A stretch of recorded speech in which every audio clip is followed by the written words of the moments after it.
Kept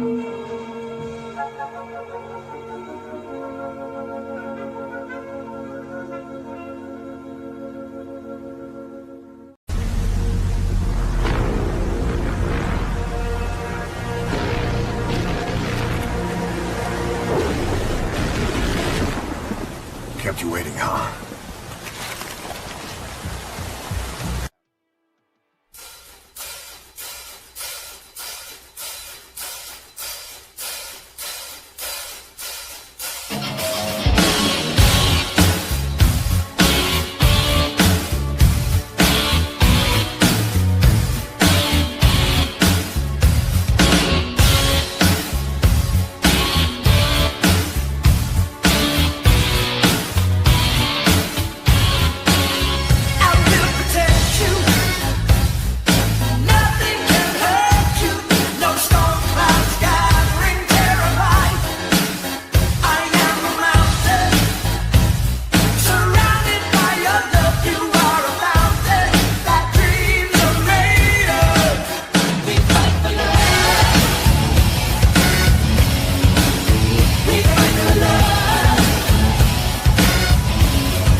Good evening, ladies and gentlemen, and welcome back yet again to another edition of the Comicsgate Commandos, number 120. 120, it's a lot of episodes.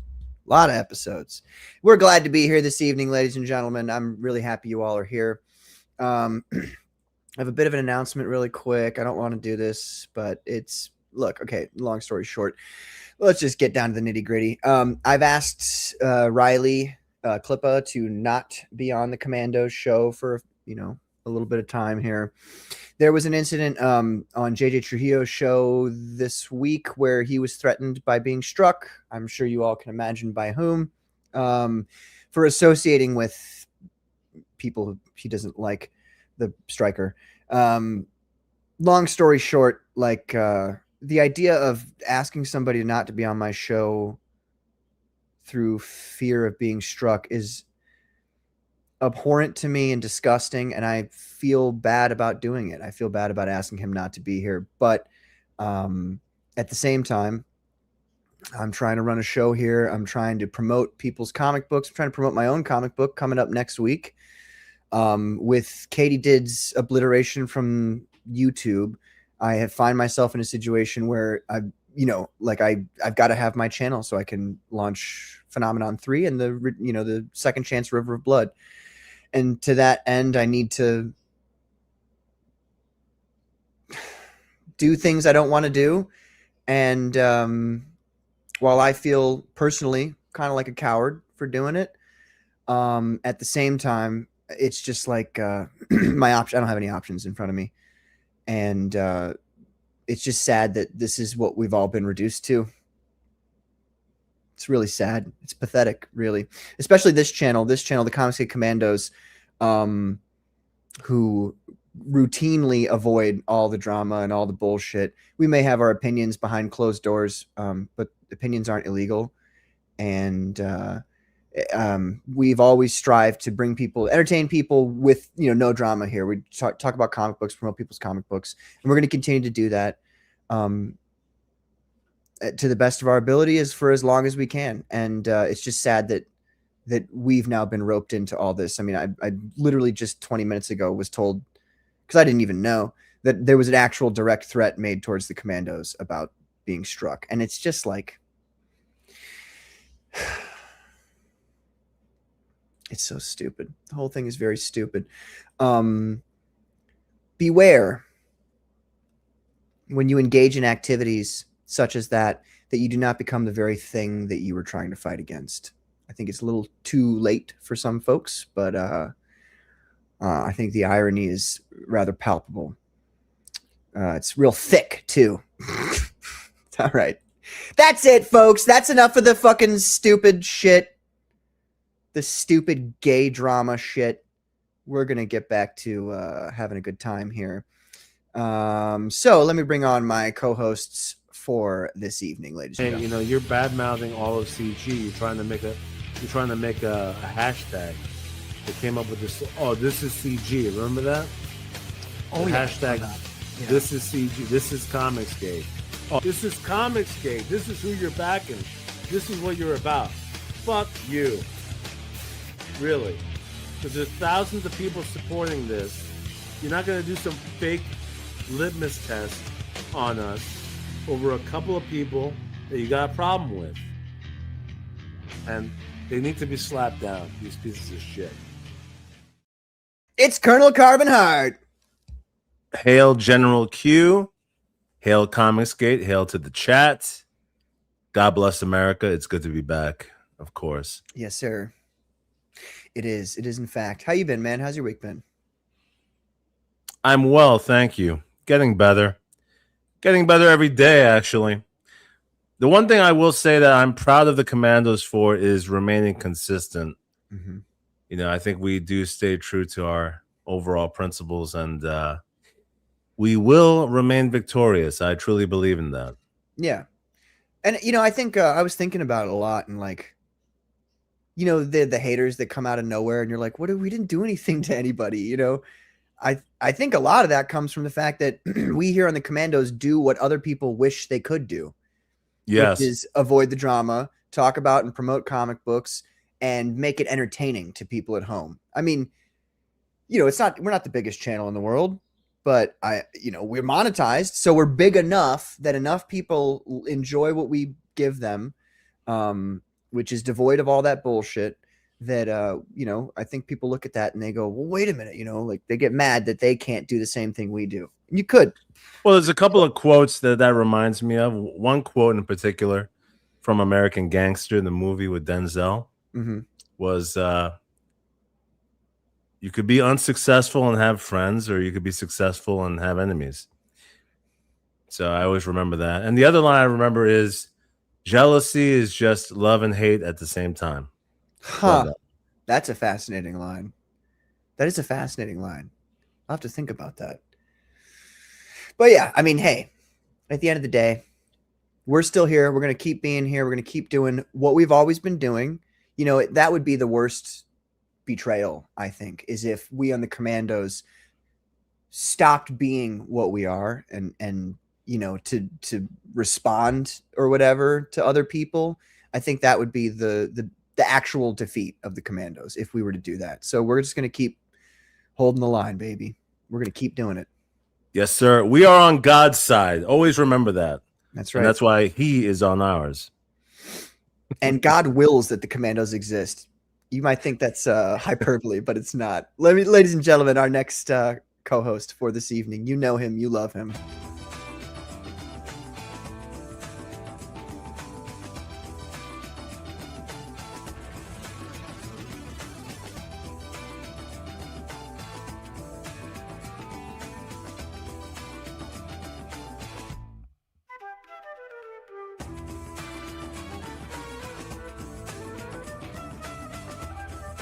Yeah, so like save some room in your library, in your bookshelf for Rattel #1 coming out very soon. It's Frederick Guimond. Salute, General Q, Colonel Carbon. How do you do this fine evening, this week? I hope you guys are doing well. I have something to show you. Do you guys want to see something? Oh, yeah. Not that, although that is nice to see, but keep it zoomed in. I got something. This is beautiful, though, dude. Spectacular work here. So this is...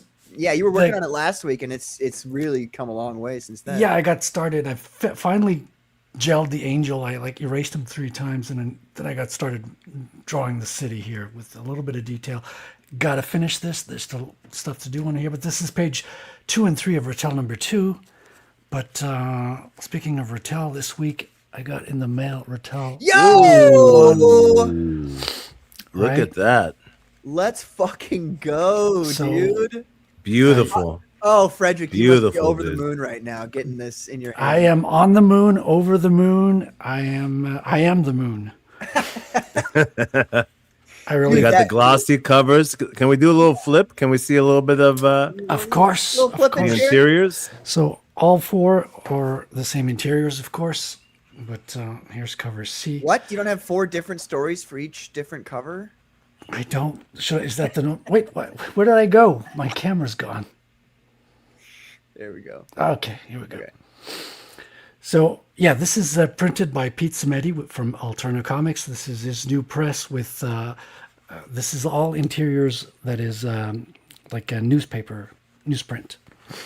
Except for the cover, of course. Cover's a little extra fat compared to your regular comic, and these are all newsprint. So it looks really, really good, even just through the camera. Like it looks really good. Yeah, man. I think you nailed it. The stock on the cover, the thickness of it looks perfect. And I like that you did gloss. The newsprint is looking really fucking nice. I've not seen that page in colors. The last one, I never saw that in colors before. Yeah, and the pages kind of crackle when you. There's a sound to it, man. There's something. Yeah. I like the newsprint. I took a risk with Pete. I know that he loves comics. I'm like, he's going to take care of what he does. And, dude, I'm thrilled with it. It really feels like old school comic books and with kind of modern colors. Dude, the colors are fucking... Like, I've seen all of this in black and white. Yeah. But I have not seen a lot of these pages in colors. And they're really, really well done. Thank you. Yeah, this is all Ross the Red. So he does a fellow Bitcoiner. Yes, he is. That's like I saw him because he was doing colors for Blue Shack Comic. So Zach, just getting out of the hospital. Hope you're doing well, Zach. And so I saw him doing his stuff, and I was like, "Oh, this is interesting." Like another talent. And I take notes when I see artists. I take notes. I take people's names down, and then I saw on his Twitter page like a node runner, which is what a Bitcoiner calls himself when he's running the Bitcoin software. And I was like, "Oh, a fellow Bitcoiner. Let me get in contact with him because he's going to get the subtle ideas and what happens with the different concepts of the book and the themes." He's going to understand things better than somebody who doesn't know Bitcoin, for example. And got a little bit of extra stuff in the back. You got fan art here, and you got all the covers. You can see them at the back of your book as well. So if you the print job looks amazing. Oh, look at that. The sharpness. Those girls look like they got a little something extra in the back too. Oh, sweet. Nice back cover. I haven't seen that. So this is a very famous Bitcoin artist called Madex. He's from Alberta. Very talented dude who's been doing Bitcoin art for a very long time. And so I was thrilled to get his approval to use his artwork on the first issue. I'm hoping to do a different Bitcoin artist on the back of every book. Yeah. Kind of keep it a recurring theme to introduce Bitcoin artists to comic book readers and vice versa. I'm trying to be the kind of, what do you call it? The Venn diagram between Bitcoin and The comics. liaison. Yeah. Yes, that's Bro, a word. Congratulations. Really proud of you, Frederick. Thank you. That's amazing, dude. Thank you. Very proud of myself. I'm Is the happy second chance campaign still open? Can this still be purchased? No, this is offline for the moment. Okay. So you're going to have to wait for the campaign for number 2. I still have books, though. So if you really want one badly, you can get in touch with me. But I'll probably set up some form of online store, and I'll be at different events. I'll be at For the Fans Fest this October, and I'll have some copies to sell down there. Perfect. Well, in the description of this video, ladies and gentlemen, is Frederick's website. So hold on. Rattelcomic.com. Yeah, I don't have the thing in front of me, so I'm just gonna type it in, grab it. It's a little bit out of date, but has all the major links to find me. There it is, right there below, Track me folks. down. Thank you. Dude, this is so great, though. Congratulations, man. Thank you, man. It's one hell of a ride, man. It's like from getting the idea to holding it. It's weird because I'm looking at the same art table where I first put pencil to paper, and now I'm holding this finished thing that exists now. It's a thing, and it looks so good. It looks so good. Yeah. I was lucky not to have any. Well, let me bring on our third co-host who's been waiting in the background this whole time so patiently. But I do have a question for you, so let me bring him on really quick. Are you going by Scribe or Rosario, by the way? Whatever you want, brother. You call me Rosario. It's my name. Okay. So I can know who to kick out. I love it.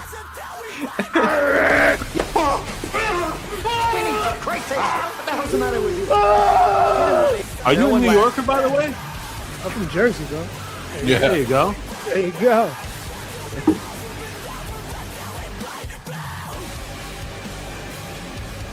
There you go. It's Rosario, ladies and gentlemen. What's up, everybody? How you doing, dude? Scribe? God, Good, every good. time that I play that Hail. intro, I'm so stoked to bring you on, and then I bring you on, and I'm like, fuck, it's Rosario. You know what I mean? What'd you say, Patrick? I said, I love you. I'm so glad you're here with us tonight. What That's a right. pleasure. What a That's gift right. it is to have you. Goddamn with us. right. What up, You had a great- everybody? What up, Rosario? Good to see you, brother. What's up, dude? Now, look, we do You've been have to making the remember, rounds.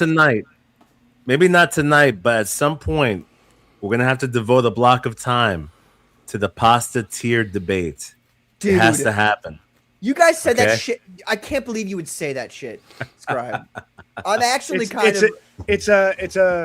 It's a texture thing. guys. I don't okay, I don't like folks at angel hair home- pasta. all Folks right? at home, you don't know this, but in the Commandos chat just recently, Scribe took a shot at angel hair pasta.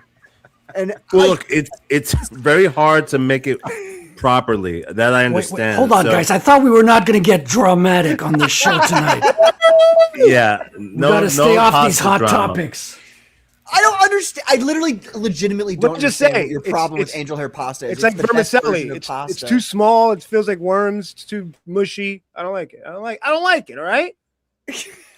That's it. Well, it is at the bottom of the tier list. I'll agree with that. Yeah. Because there's so many other. No, yeah, there's so many other better You guys are fucking pastas. high. Like gnocchi, for example. We talked about that. Gnocchi is like maybe within the top 2 tiers. Yeah. You guys are We'll get high. into that another time. Angel hair with some I was some taught nice the white best sauce and some in gnocchi, chicken. dude. Holy shit. Would you say white Come sauce on. with angel hair? Get Yeah, the I fuck did outta say that. here. Yeah, Get yeah, outta here. Yeah, no, that could work. White sauce. Fucking white sauce with your angel hair. Get the fuck out What of is here. this, What's the Olive matter with Garden? you? What is this, Olive Garden? Well, I love Chili's? cacio e pepe, that recipe, Yes, the of cheese and pepper. I think that yes. goes well with spaghetti Angel and hair. Angel hair. Yeah. But like I said, it's gotta be al dente because I agree with you. If it's too soft, then yeah, I'm not into that. It can't be like that.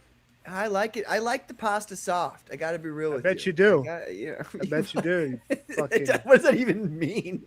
We're gonna say hello to the chat, ladies and gentlemen. We got Adam Weber. What's up, Adam? Thank you for being here, brother. We got Skeleton Core Comics. We got to get him on very soon. Yeah, Skelly, we you're met him my on list. Proof of Comics and how to talk with him. Yeah, Nice guy. I heard his voice for the first time. That was He has a wild. voice. I don't know He's how got a nice skeletons can voice, do though. that without I was lips so or anything. afraid. I so saw him afraid naked, Skelly by was the way. gonna have a bet. Oh. I'm sorry. What? Just between me and Skelly. It's all good. Skelly, bro. I was afraid you were gonna have just not a good voice. You know what I mean? But you have a good voice. It's good. What do you for think? He's a radio. Mongol or something like I that? don't know. Or- You know, I was afraid he'd be like not have a good voice. So you know, you got. Well, it is funny because the longer somebody spends in chat, it makes you wonder, like, okay, what do they sound like? What do they look like? You know, but it's true. He does have a good voice. That's how Frederick and Scribe were for me. And then I had my surgery or whatever, and I was doing the painting thing, and Scribe came on, and I was like, oh, so he's like a regular dude. Oh, okay. Something told me that they were. I didn't know at first. For some reason, I knew that they were sharp, Frederick and Scribe, in the chat because what they said, it was based. Yeah. And they were always here in the Commandos chat, so you know they're sharp if they're here on Yeah. this show. We got Headless Bourgeoisie. What's up, Headless? We got Katie Did. What's up, Katie? Thanks for being here. We got Zombie Boy. Woo! What's up, Zombie Boy? Thanks for being here, brother. We got Michael Howard. Are you related to Todd Howard at all? And if so, I have some things I need you to say to this guy, okay?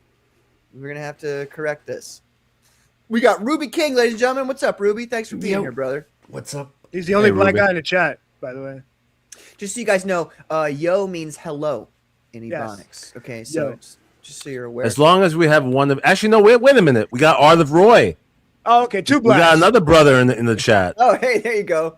There I you thought go. Art of Roy was a mulatto, though. It doesn't really count, does it? I mean, Well, yeah, it's true. It does. There's African origin in the mulattoes. I wonder what he's. We're getting I'm racy I'm tonight, afraid boy. to scroll down now and see what he's saying. We got Headless Bourgeoisie. Did I already say hello to him? Doesn't Yes. matter. What's up, Headless? Thanks for being here.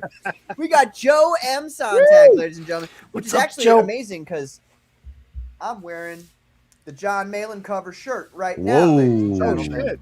Yeah, I got Look it in at the mail. that. On the other side, it's got. I can't turn around, but on the other side it says Reaper Destroyer. In You know what's big funny? I'm red still letters. waiting for that Fucking Commandos shirt. I sick. wonder what happened to it. Yeah, it must have got lost in the mail. Yeah, I wonder. No, the idea that I would have forgotten to send it to you is laughable. You know, at Yeah, best. you know what that means, Rosario. Oh, Yeah. yeah. Oh, yeah. He's gonna get a my list? pink slip in the mail. My You're list. kicked off the Commandos. You don't get a shirt, bitch. How long has it been, Scribe? Uh, How many months has it been since you've been on the show? 6. Since 7 you or guys 6. tormented me and molested me, I don't know, 6 months. We told you Yeah, not to 6. talk about that on stream. Well, we did prick your finger and burn the card of the patron saint, We'll talk about that after the Saint show, Patrick. by the way. So, Patrick, you said you had a question before you brought Scribe on. Do you still have a question? Or? I do, but I'm not finished with the chat. Oh my Frederick. God. They're Jesus. important too, okay? We already said hello to this guy. All right, fuck you, Skeleton Core. Sorry, I guess. Damn.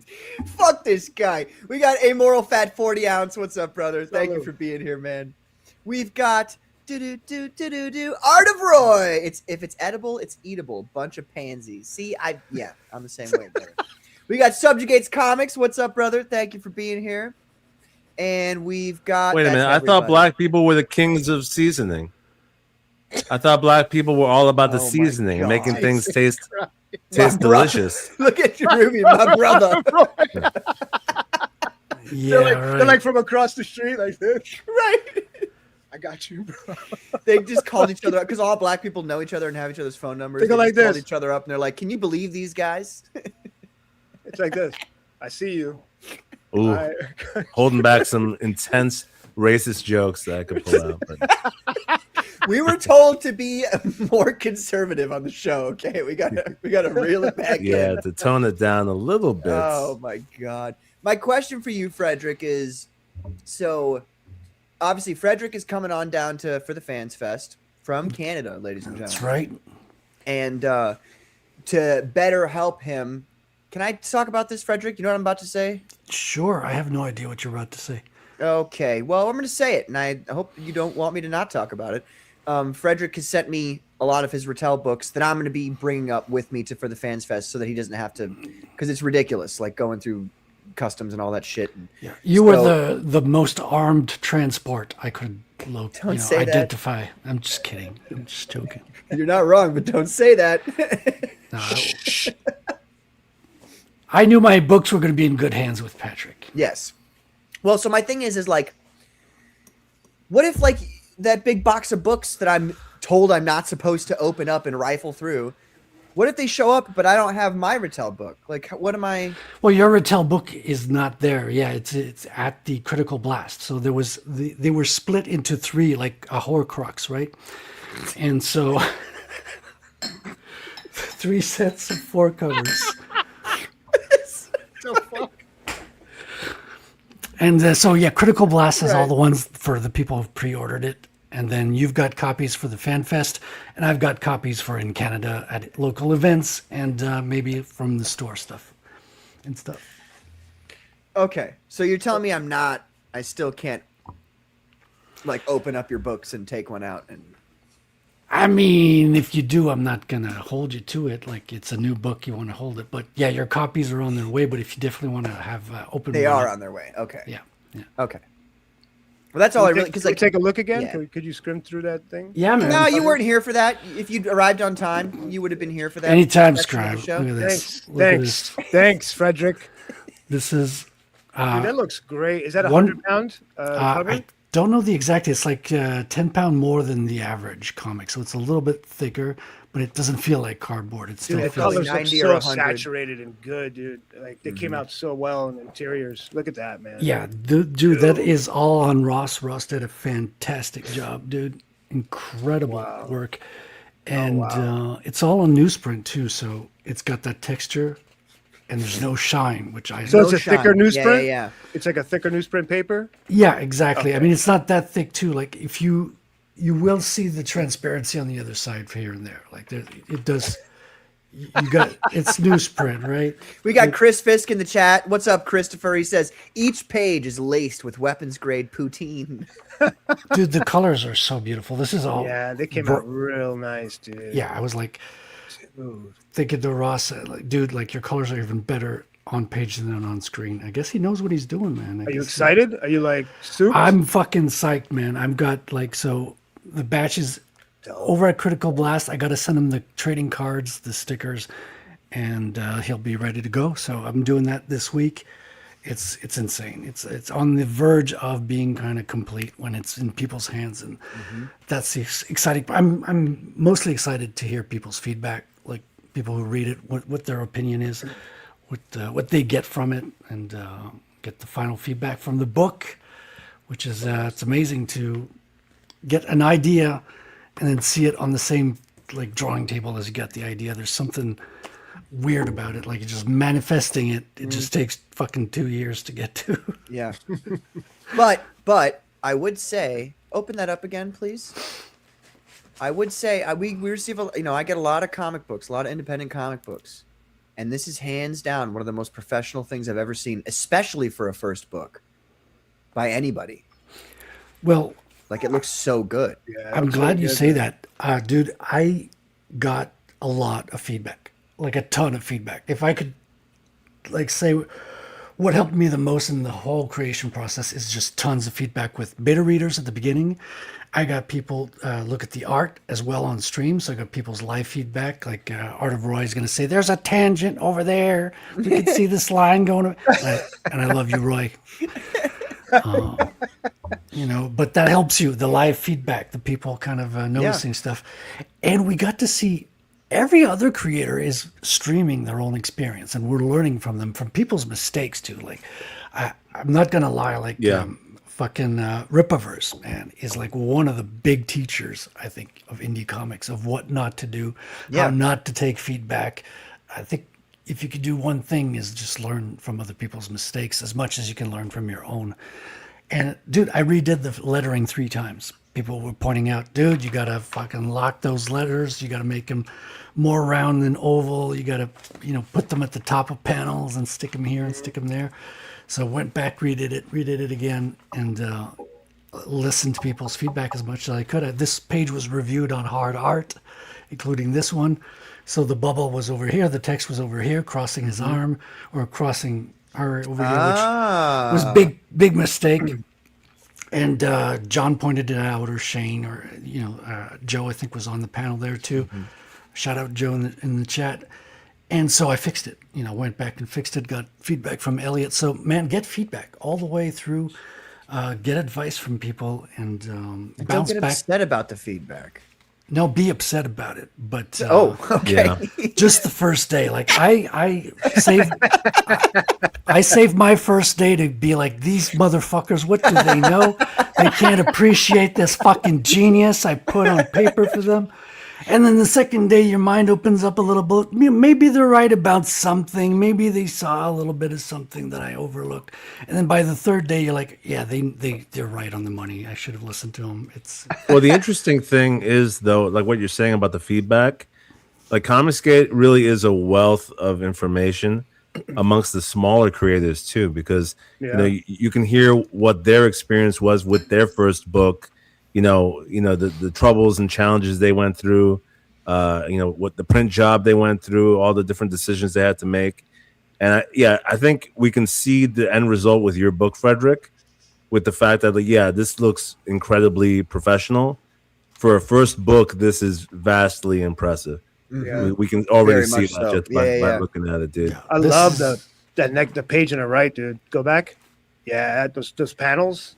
And that Mike Mignola type panel to the left and the bottom, just the black. I like that. Silhouette. That Frank Miller type style. Yeah, it's cool, man. I did the manga panels when they start getting into the fight. That's the only kind of like manga style, angled panels. What do you like this, the angling of the panels? Just or the what do you mean? angling. The angling. They're both. I tend to conceive each page as a pair, how they look together. Yeah. I think that's the best way. You got to, because you got to be aware which page is going to be the turning page, right? So that helps you kind of like do a reveal and things like that. Art of Roy says, and none of the feedback, critiques, or suggestions were done or said with any malice. Exactly. No, I take everything with love and just like interest in making the work better. So it doesn't mean I'm not going to make a joke or something, but So Frederick, those icons on the right, those logos, they're all the characters from the book, obviously. Are they going to be separate books? Because they look like they're going to be separate titles. no, I made them because I wanted to have something to put on their trading cards. And they were all kind of potential, but they're done, right? So they're done ahead of time. So these could be titles for books. Yeah, they look cool, I know I'm planning on a book with these two that's going to be black and white. It's a concept book that I want to put out at the same time as Retell #2 as a complimentary book. But other than that, no, it's just to get you kind of acquainted with all the main characters. Because when you're reading something new, you're like, okay, what's the name of this character? What do they do? It's always nice to be able to refer to something that. I actually love that you created like logos for each character. Yeah. Because saying, you're it's right, cool, it will look great on the trading cards for each. And like also, I've done graphic design and I've designed logos, even though I'm a talentless hack who offers nothing. So looking at the different fonts you chose for each of them I really appreciate that. I like that. Yeah, it's cool, man. I like that. Yeah, it's fun. So yeah, dude. Thank you guys for being like on. Oh, this is the musician, by the way, Anonymal. Chris Fisk was saying, talking about the music. The Wizard is a Fool. He's the one who did the music. Got the QR code for the video back there. I like this the collage thing you got with the little captions and everything. That's kind of cool. Yeah, I mean, this was a trip. This was like, it's rooted very much into Bitcoin too. So I went to El Salvador, expoed and sold a couple of pages there. So I wanted to give a little bit of info and a traces of that. Oh, nice. That's cool. I think I stole this from Shane. I'm like, oh, dude, a black and white cinematic turn here in the back of the book. I figured, why not? Everybody kind of outlined this image, this double page spread. This is the image of Rattel. I feel like. Yeah. I love that city, dude. That's great. I actually like the Montreal. black and white of that more than the color, to be honest. Yeah, well, That's it's cool. Yeah. You got You know what you need to do, shadows, yeah. Frederick? You need to ask fucking Peter Gilmore to grayscale this shit. Ooh, nice. Peter, I think Gil- it'd be. I mean, not it would. You know what I mean? Like it looks amazing as it is, but it'd be cool to see what the grayscale he would do, because his grayscales work really well with people who like you who have this like really good line work. Oh, nice. You know what I'm saying? Yeah. Draw Zombie says, "I like his butt cheeks." Well, Who keeps taking it? Stop taking it down, Bro, you pulled that up at the exact same time I clicked it. Interesting. Jesus. We both tried to pull it up. we got some fan art here. We got Omer Glitch, aka Oh, Pad, cool. Michael Ferraro. You guys might know John Eppel, Oh, nice. Tank Ferret, Marcus Kelligrew, Colors by the Dawn. Damn, you got like a who's who of Comicsgate people in here. This is Yeah, awesome. that's cool, man. Yeah. Well, I went on Dawn's show and they all did drawings. Omer kicked it off. That'd be nice, to be invited onto Don's show. That'd be Well, cool. you have to be part of the club, you know. All right, so we're done talking about Rattel. No, I'm just kidding. Jesus. And you got the covers in the back, which I thought was a Oh, nice. yeah. Dude, that's my That's favorite cool. one. The shot of him with his The mask Akira? hat. Dude, Oh, I that one? fucking love Okay. that. That's my favorite Rattel shot ever. It's Yeah, funny that's because pretty they, the big guys at Hard Art try to critique this shot, but I thought, no, it's some people's favorite. What shot. did they say about it? I thought it was my favorite. This is my Well, it's because he's not known. It's like a headshot. It's not as exciting, perhaps, as doing something. I would imagine. Well, I remember the criticism actually, which was for a cover. The best covers tell a little bit of a story, and with just the headshot, all you know is that this guy, got into a fight. Yeah. So there could be more of a story in the cover. But I actually fair. love that cover as well, though. yeah. They're not wrong. Like, which is what I think is fantastic about our crowdfunded comics is we do variant covers, which I think is a lot of fun. You Totally. get to Well, choose. I mean, yeah. If you had to choose, if they were like, you have to choose one of these as being the cover, I would do the one on the left on this page. No, go back. This one here. That one on the Yeah, left that there. one's pretty cool. If you made me choose one cover, Right, 'cause like it to tells the exist story a as little the bit. cover. But when it comes to like my favorite images, I think the headshot is really fucking sick.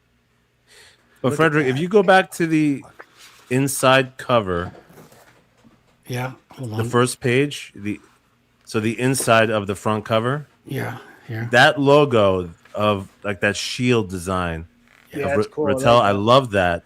And also, what I especially love is that it looks like the Argentina flag, because tomorrow yeah. Argentina goes against Spain for the World Cup, 3 p.m. Eastern. People, Oh my God. let's go Argentina! Don't make me kick you, Carbon. That is a Messi all the segue. way. You know what we avoid more than drama on this channel? The fucking World Cup. These people, they're like, oh my God, my country lost. My whole country's gay and my family's going to die. I really thought That's England how was they gonna- all act.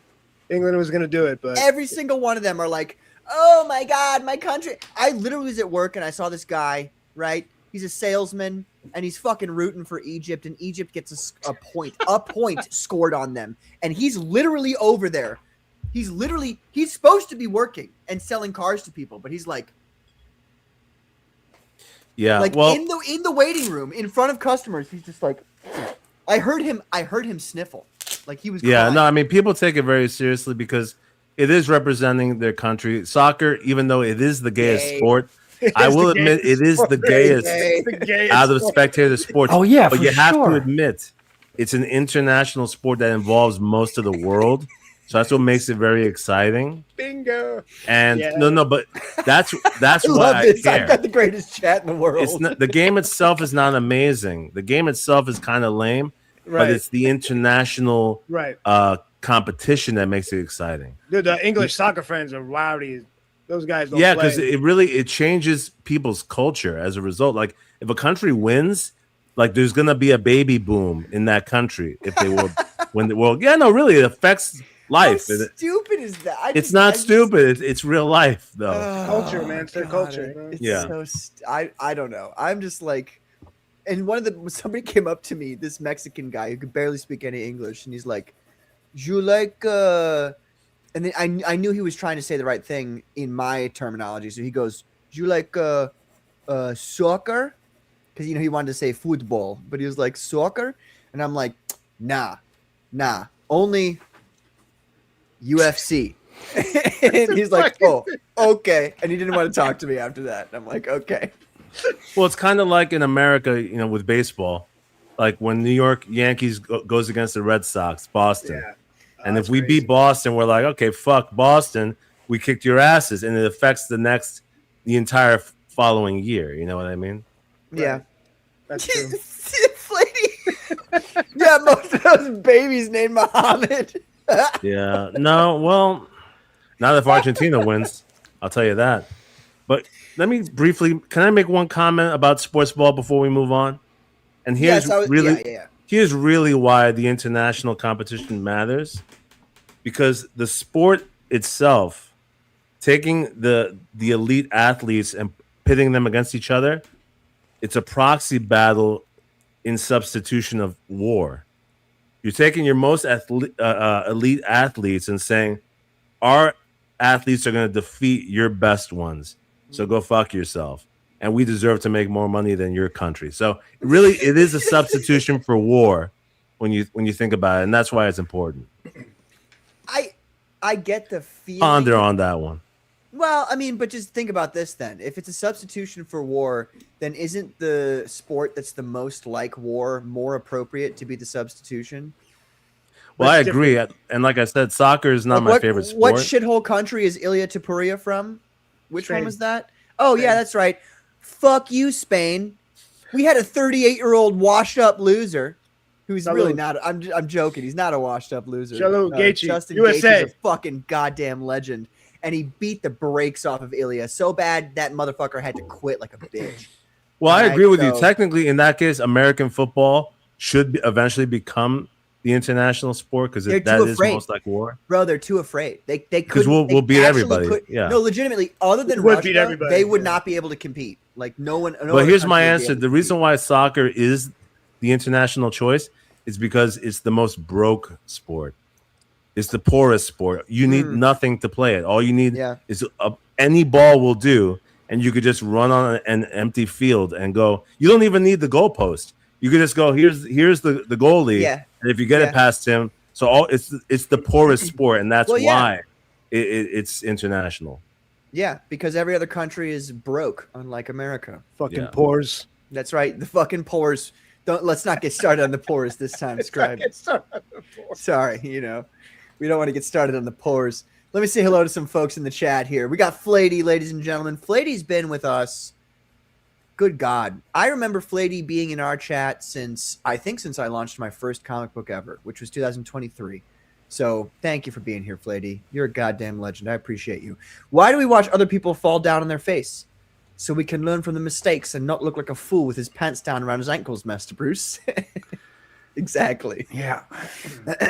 That's what in regards to Frederick saying he's learned lessons from watching other people make mistakes. Frederick, looking forward to your book, but can you ask the government to stop torching the forests? Tired of my surrounding farmland looking and smelling like a Mad Max scene. Hey. Yeah. It's climate change for you, right? That's your wink, fault, wink, Frederick. nudge, nudge. We're blaming you. Yeah. It's all your fault. Climate change. We also have Michael Ferrara, ladies and gentlemen. Hail Commandos in the friggin' chat. Book looks rad, Frederick. Thank you, sir. Michael. And Tanks, who we just saw his work at the very end of that book there. Tank Ferret, ladies and gentlemen. Good evening to all you magnificent bastards and bastards. What's up, brother? Thank you for being here. Wow. So it's going to be a good night. We have a lot of books that we'd like to cover. I think it's best if we start with the one that I'm pretty sure most of us have read. That would be Scribbles by Kelsey, everybody. So, no, I'm just kidding. It's an interesting book, by the way, Scribbles. It's good though, right? I mean, at the end of the day, there's no, it's not a It's not comic. it's not even a book though. It's just Right. a collection. But of it's cool. I drawings. mean, it is cool to see I Kelsey's like work. stuff Like like that though. Art Kelsey's books. a very, very, very spectacularly talented person, Yeah, and he's- it's cool. he's To, really I good, love man. these art books that people give out. I like that And thing. I just want to say, after he kind of fell off the face of the planet for a bit there, I think a lot of us were probably worried, like, is he going to fulfill? And he did.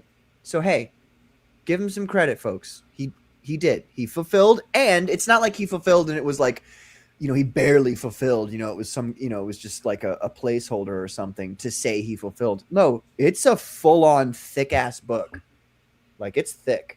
So, good on you, Kelsey. Yeah, I give him credit for fulfilling it.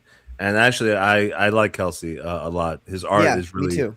nice, and also he's fun on stream. So His colors are spectacular, bro. Yeah, like he's really he good. just is so good with that. I love when he paints, and that character he has, Shank. Yes, I really hope that he does something with that. very cool. Kelsey, come back, brother. Be with us. For real. Cyberfrog 1998, excuse me. The Diary of Heather Swain. We'll be talking about that tonight. I'll be talking about that at least because I got it. The Nephilim. We're going to be talking about that as well tonight. Another first comic book. That'll be fun to talk about. I'm going to hold that for last there. I recently finished... Hold on. Whoops. Giant size, two-fisted manly tales. Yeah. This right here, folks. We're going to be talking about that. Written by Chuck Dixon, published by Graham Nolan. Both friends of the show. And then, whether they knew it or not, they're friends of the show. And then also we have 7 a.m.s Before Sunrise, ladies and gentlemen. Yes, sir. By our very own Thomas Tuttle and the spectacularly talented Christian Rossi, which I think we've mentioned before. We've talked, like we've kind of mentioned it in passing, but we've never really done a full review. And I think It's a real work of art. good God, it really, we're saving that one for last, guys. So Last? Oh, okay. I've I been mean- waiting to talk about 7 a.m. well, we I can mean, do it amens. first. I just want to like, this is what I would say. God, everybody else whose books I just read, they're not going to be happy with me saying this, but that's kind of how I feel. And we're just going to be honest with you guys. I want to save it for last because holy fuck. Like, holy fuck. It's so good. It really It's is. It's like I It's want to gonna give up sound like making we're comic blowing books smoke now. up his ass, but like, yeah, That's and what I told him too. it's in actually hard to person. get a compliment out of me. But that book is something else. Yeah, we'll get into it. But do you guys have any other books that you have gotten recently that you want to talk about? No. Zero. No. I was books. going to bring up I do. Nosferatu. Well, I do. You got to There was give us a long time. pause there. This one. Go ahead. Go ahead. Ooh. Somebody, please. Okay, yeah, perfect 10. There we go. So you got perfect 10. Carbon, do you have any ideas of things you want to talk? Oh my God. Yeah, I was going to bring up big ass- Nosferatu. I don't know Nosferatu. if you guys have Nosferatu, if you've read it. No. Isn't No, that I Shant's book? Yeah. Yeah, Shant. Wait, so I've had it for a while now, so I know it's not brand new. But actually, It came apparently, out there's last still year. people. There's still people who are waiting for it, and they're looking forward to it. Wow. I really want to talk about this book, even if it's Yeah. briefly, even Well, if not no, everybody no. has. I thought I backed that book. I feel really bad if I didn't back that book. And now I'm like wondering if I did back that book. Is it done? It's all over now. Like Yeah, you can't back it. was There was last a second chance. I don't know if it's still open. year. I think it might. Let me see. No, it's closed. Yeah. The second It was chance last closed. year. Yeah. Flatey, you backed it, and you're still waiting on yours. I just want to know because I might have backed. Is it on Indiegogo? That's what it was on. Yeah, there are people saying that they never got it, and so I don't know what's going on there. But apparently, I matter more than everybody else because I got it right away. So I'm just happy about that. Well, I'm just going to be disappointed if because I really like. I hope you that don't book. It get was it. Really fucking cool. I hope it gets lost in the mail. Fuck you, Scribe. I really do. You're a son of a bitch. You know that? I'm gonna take a piss really quick, but since I have not read Nosfero, you might as well talk about it while I'm doing that, so I don't get hit. Like, start with the spoilers, Carbon, and then I'll be right back. Carbon, I you wasn't can share really things, going right? to. You can share images and Yeah, stuff. yeah. No, I'm gonna share it. Yeah. What I'm sharing, since it's convenient, is the Second Chance campaign on Indiegogo because I can just scroll down through it. And it has the most screenshots of the pages, right? Nice. I wasn't really gonna bring up spoilers because the interesting thing about the story of this book. Let me zoom in. We could take a closer look at the images. Yeah, I mean, it's obvious that the art is most noteworthy. The fact that it's 100% painted, right? Every page is painted, and you could really tell, especially with the interiors. And the story itself is it's simplistic, but that's not a bad thing. It's very reminiscent of like. I got the vibe of those old silent movies where there was a protagonist rescuing a woman who was kidnapped by like a weirdo or like like the night type Like movies. the German expressionist films. yes, where it was they were very moody, they were dark, and it was a hero essentially rescuing a woman from a nightmare scenario, and that's really at the core of this. That's what this is, but. I have to admit, it's the art that stands out. Yeah. Nice. And it alternates significantly between pages that look like this. We have smaller panels, right? And so the characters clearly, have. He does this kind of profile angle often in the book where you're seeing the character from the side so that you're seeing almost like a side scroller video game type of action. It kind of reminds me of like 16 Chapel paintings, like that, the way Raphael paints. Like it's like just a scene. You know what I'm saying? Yeah. That's pretty awesome. Definitely. The color palette, his choices in colors are also very unique. Because as you can see, it's mostly it's green, there's purple. It's a lot of secondary colors and even tertiary colors. And so it gives you this kind of organic, like Very dark earthy mood. tones. Yeah, earthy. It's organic and dark, and very like monsterish creature vibes. Yeah, you can tell it's like the organic nature, like the textures and everything. It's so cool, man. Yeah, and actually, the double page splashes are fucking amazing. Where there's many pages like this where there's so many like It's like wrapping. there's like a surreal kind of composition of the page in a way. Yeah, and a lot of kind of serpentry, where it's like you're being wrapped around by the like snakes, right? Yeah. These curves that wrap around the different images. It's brilliant. He really is an amazing painter. Like even just flipping through the book and just looking at the paintings, like it does the trick. To be honest, I want to look at a few more. If there's more, yeah, here we go. Yeah. So yeah, this is what I mean about the snakes, right? Tentacles. Here we have like a Nosferatu kind of character. It's wild, dude. This is what I'm saying when I say that comic books are like outside of music, the greatest art form to have ever existed. I mean, you're combining visual, stuff with the writing aspect, which is the prose side of things, which is it's another one that people would argue. Painting or prose are the other form. But what these people do, these very talented people like Shanth, what they do is just perfectly meld both of these things into a comic book, which most people would list. They'd hear that and they'd go, oh, so it's, for kids, or it's not serious, or it's not very like, it's not, it's not a real art form like painting or writing. No, it's quite the opposite. Like it's the fulfillment of those things. Like, well, you can create worlds, and actually, this book is a perfect example where you can create alternate worlds, things that you don't really see in life, and creatures that you don't see in life in comics, and that's kind of the biggest draw to it. I'm pulling up a few more images off of Google of the Please. interiors. There are some other ones that are just amazing, actually. Now, did you read it? Like, what is the writing Yes. like?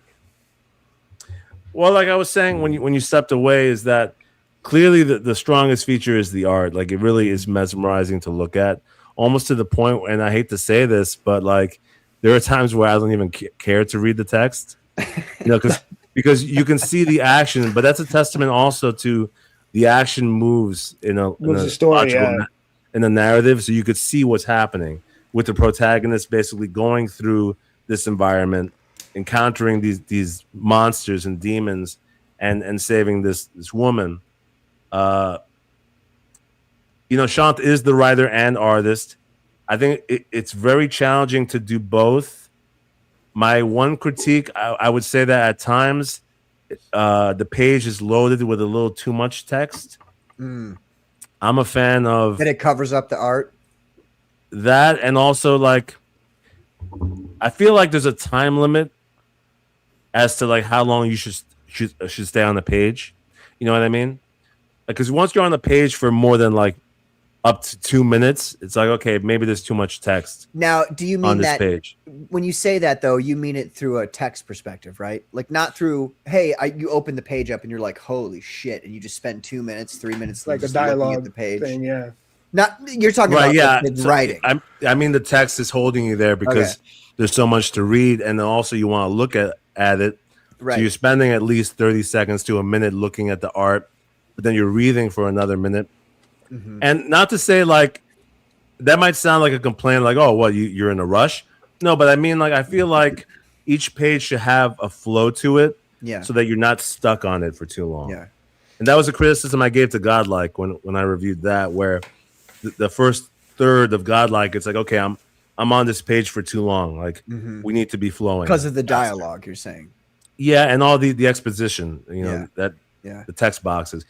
Shant doesn't overdo it though. It sounds like that's not present throughout the whole book, but there are pages like that where I'm like, this would do better with just some short little dialogue balloons to go through the flow of it, and then because the art really takes over your attention.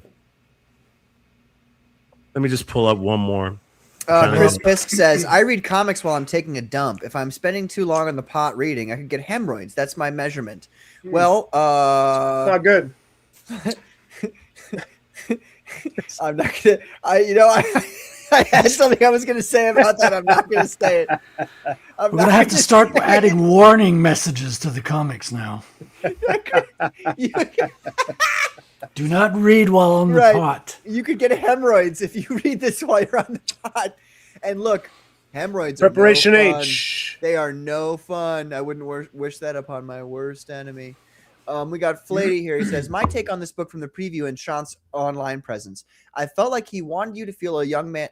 He wanted you to feel like a young man reading Lovecraft as it was being published. Turn of the century haunted vibe. Yeah. Definitely. You see the Lovecraft influence. Yeah, I forgot about that. Shant is a huge fan of Lovecraft. Yeah. Specifically with the creatures. You see that in the book. I love it. Also, on a side note, there is a spiritual take in the book, which I was a little surprised to see at first, with a kind of a Christian message. Oh, nice. And I was like, okay, that's refreshing. Like, this hero is like a warrior of God, you know what I mean? I'm like, and he's straight up about it too, Shant. Like, he didn't mince words. I'm like, okay, respect. Oh, that's always fun. Yeah, so I mean, like the last person I saw do that was Hojo, who like actually said God, actually referenced God, and it's like this huge faux pas in comic books. I feel like, especially in the mainstream, to like actually admit that there's a God and to like, oh, my hero's, Aaron Lepresti does it as well, and it's always like, it can be cringy when people do it, but when I've seen people do it, they've done it really well. You're totally right about the possibility of the cringe, because even though I love hearing people being spiritual, every now and then it could get a little corny, in media and art. In this book, it's not corny. He nails it. It comes across as genuine, and I was like, I love Sean. After I read the book, I'm like, I like him way more. I highly recommend this book to anyone who doesn't have it yet. We got to get him on. Shant, if you're listening to this, if anybody who likes Shant and wants him to have a good time for 2 hours, tell him to message me back. I'd love to have Sean on. It'd be amazing. So to give a score, to kind of be formal with my review, clearly the art is a 9 out of 10 in my opinion. Some people aren't a fan of like detailed paintings in comics. As long as it's well executed, I love it. It's very refreshing to see paintings. Yeah, it's a 9 out of 10. Who wouldn't be a fan? I don't understand who would not be a fan of paintings. Some people just don't like. They like more comic art. Like they want illustration. They want like comic art, and it's understandable. They want like house style. You're saying? Yeah. So the art is clearly top notch. Then I go for story. Like I said, it's simplistic. It kind of reminds me of those silent films. Protagonist rescues, the damsel from essentially a demonic presence,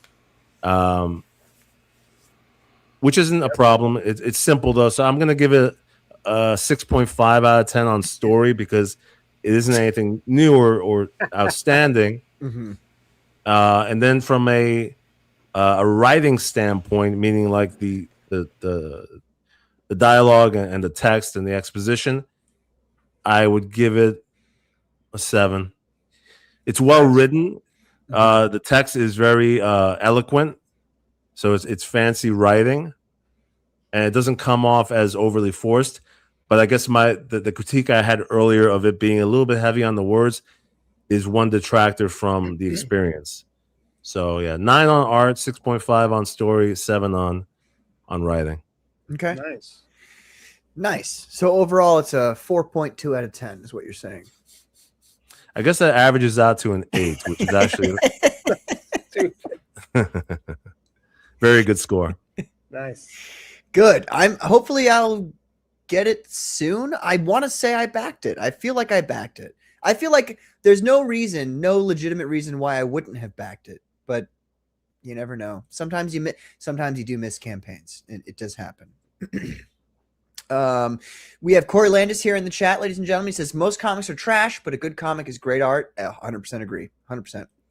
And then we have JJ, who is Trujillo? JJ Trujillo, I think is his name.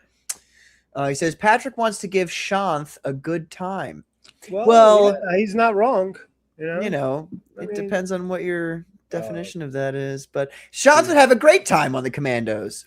Just ask any of the other professionals who've been on here. They had a good time, except for fucking Rob Hunter, that son of a bitch, that piece of. Sorry, we're not doing that tonight. I'm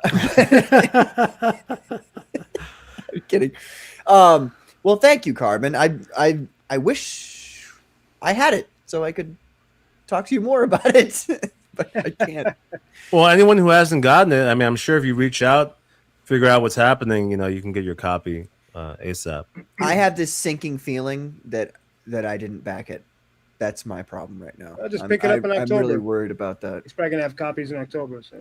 Is he going for the Fans Fest? I think so. Yeah. Okay, cool. Well, then we'll do that. Stay positive. White pills earn sales, says Flatey.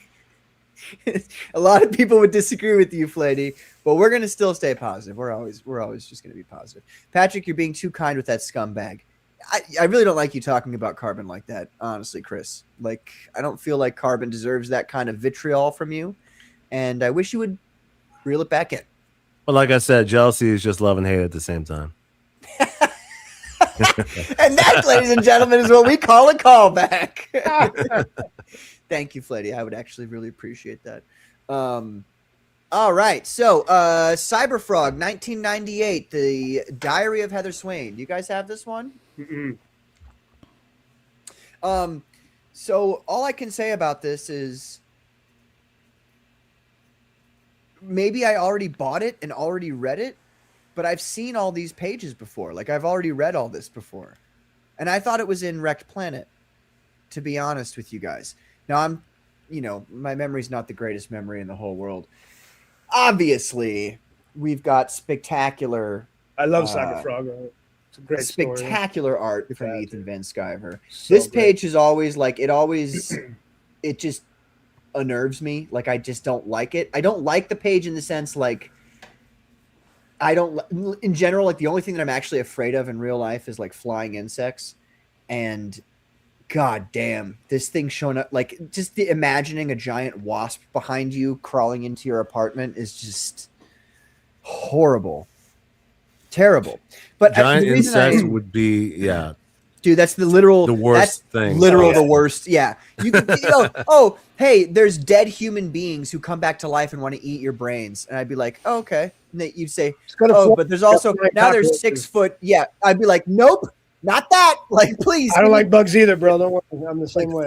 fuck that shit. Bugs are disgusting, and they're like bugs are like top tier level horror, and I don't understand why nobody gets that. Like bugs are like the human brain is like just against bugs, and so. But anyway, they're nasty. They're disgusting. I feel like I don't know. Can you guys in the chat tell me, like, is this reprinted stuff from before? I think or it's just a recap. have I just seen this before somewhere else and I'm thinking it was reprinted for this? I don't know. It's a brand new story. I know that. I know this right here. I know this page right here was reprinted from Wrecked Planet because I remember the sound effect going out from the Earth, the frequency they made that invited the Vizpiz over to Earth was, it says soy. Yeah. If you pay, like it's, I remember that specifically from Wrecked Planet. But I mean, so look, if I take this as a completely separate book that I've not seen before or read before, which is what we'll do, we'll assume that it is the perfect like this is what's happened in the universe to lead to where Cyberfrog is going. So there's no complaints there. Dialogue is great. All of it's like the art is obviously spectacular. You get good shots of like Traumadeus right here. So sick. Oh, there was a great shot of Salamandroid earlier. Which can I? That's my favorite character, dude. Salamandroid. Sal is Yeah. awesome. So awesome. And I also really like when Heather gets into this police car with this policeman, and he's like totally normal until she comes to realize that like his brain is fucked, like he's been infected by the Vizpiz, and then you get this awesome panel. Let me bring it up here. God, it's with the gloves. It's difficult. But this one over here, if you can see, let me bring his face closer. Can you guys see that? Yeah. Look at his So cool. face. Yeah. And then he starts talking gibberish because his brain is fucking melting into honey that the Vizpiz use. And it's just, I mean, like if you're looking for like what is Cyberfrog, like what's this story about, and you haven't bought any of the books before, get this one, and then get I would say Wrecked Planet, and then 3, which is coming out soon enough. But which good Cyberfrog book did you enjoy the most out of all the supplementals and the main ones? actually, I enjoyed Warts and All the most. I like the old yeah? 90s stuff. I know Warts and All, Ethan yeah. himself Blood he's been like, I didn't like, I'm moving Cyberfrog away from the kind of stuff he was doing in the 90s. Okay, I mean that's cool. Like you do whatever you want, but I like the direction he's going to I now, liked though. it. Oh no, I like the direction he's going in now too. But like, I didn't look at Warts and All and go, "Wow, this is really dated." Like I looked at it and I was like, "Fucking A, this is some '90s shit right here." Like this It's is good. cool, It's you good know. too, yeah. I really love the storyline between what's his name? Don't help me.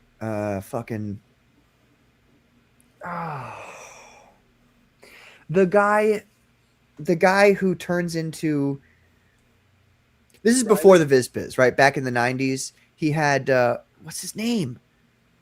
I'm really embarrassed about not remembering this character's name, but he's in this book too. He shows up behind Ben Riley? Ben Riley. Yeah. What's Yeah. his like superhero name or villain name or whatever? Deathfly? No. Deathfly. That's what Yeah. it is. Yeah. I loved that the most. That was my favorite storyline. I loved that. Like He's a I great love character, Deathfly. actually. Deathfly's fucking awesome. Yeah, I love the dynamic between Heather Swain's stories are great. I think it's the one that you just pulled up, the 1998 diary, because that has like the recap where it jumps throughout the years, right? Like it shows you a couple of pages for every year. Yes. Yeah, I love that. When I saw that, I'm like, this is awesome. Like looking at her history. Yeah. It's just something you would see as a kid too. This whole Cyberfrog thing. It's it's a Saturday morning thing. That's the way I picture it. I mean, I like the '90s books too, but Oh yeah, they're great. the They're fun. artwork is so evolved though with Blood Honey. Like when I first read Blood Honey, I was impressed. I was like, "This is Yeah, it's one of my nice." favorites. Dude. I love the Yeah. setup and everything. Yeah, Well, the I mean, reboot with the story. Yeah. There's no so doubt cool. that the artwork is better nowadays.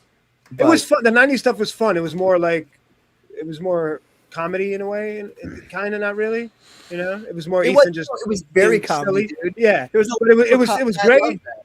Yeah, it was fun. It was fun. There was but a the point at which Ben Reilly, he eats a guy, and then he's like, and he throws up a tape, and it's Pearl Jam, and I'm like, fucking hey, so nice. yes. Grunge music, guys. You Grunge can't music. stand Pearl Jam. I thought it was so funny when I read that. It was I so like great. the new stuff though, because like JJ said, it's a little more serious, like Yeah, dark. It's way more But serious. it's like bro. there's no hope situation, and I Mhm. love that. Yeah. I do want him to include a little bit more humor like he used to though, because he can do it. Like obviously, and so I think feel he's like, moving away from that though. He's moving away from the old stuff. Hey, though. He and said to each that. their own. I personally really liked the humor because I mean you got a frog who's also a cyborg. You know, It's fun. The whole concept's a little ridiculous. It's superhero That's book. The whole concept's a little point. ridiculous. Yeah. But so I'd like to see a little bit more, not like Joss Whedon percentages of humor to seriousness, but I would like to see. You know, I don't feel like I've seen in the past few books from Ethan. I don't feel like it's been. There's not Josh been Whedon those gets like a little the annoying one-off after a while, like dude. jokes. You know, I'd like to have a few jokes from time to time. Have you read the X-Men? Josh Whedon's X-Men? It's annoying as shit, dude. No. It's annoying. When It's did he annoying. write that? In the early 2000s. It's annoying. No, I never read It's that. annoying. Yeah. Well, the jokes have been minimal in the recent Cyberfrog books. Mhm. It is way more serious, obviously. Wrecked Planet was the most serious book. But I get the intensity because, I mean, Yeah. what's happening is way more intense, like with the stakes of them basically getting to the point of death, right? Like it seems like they're going to die.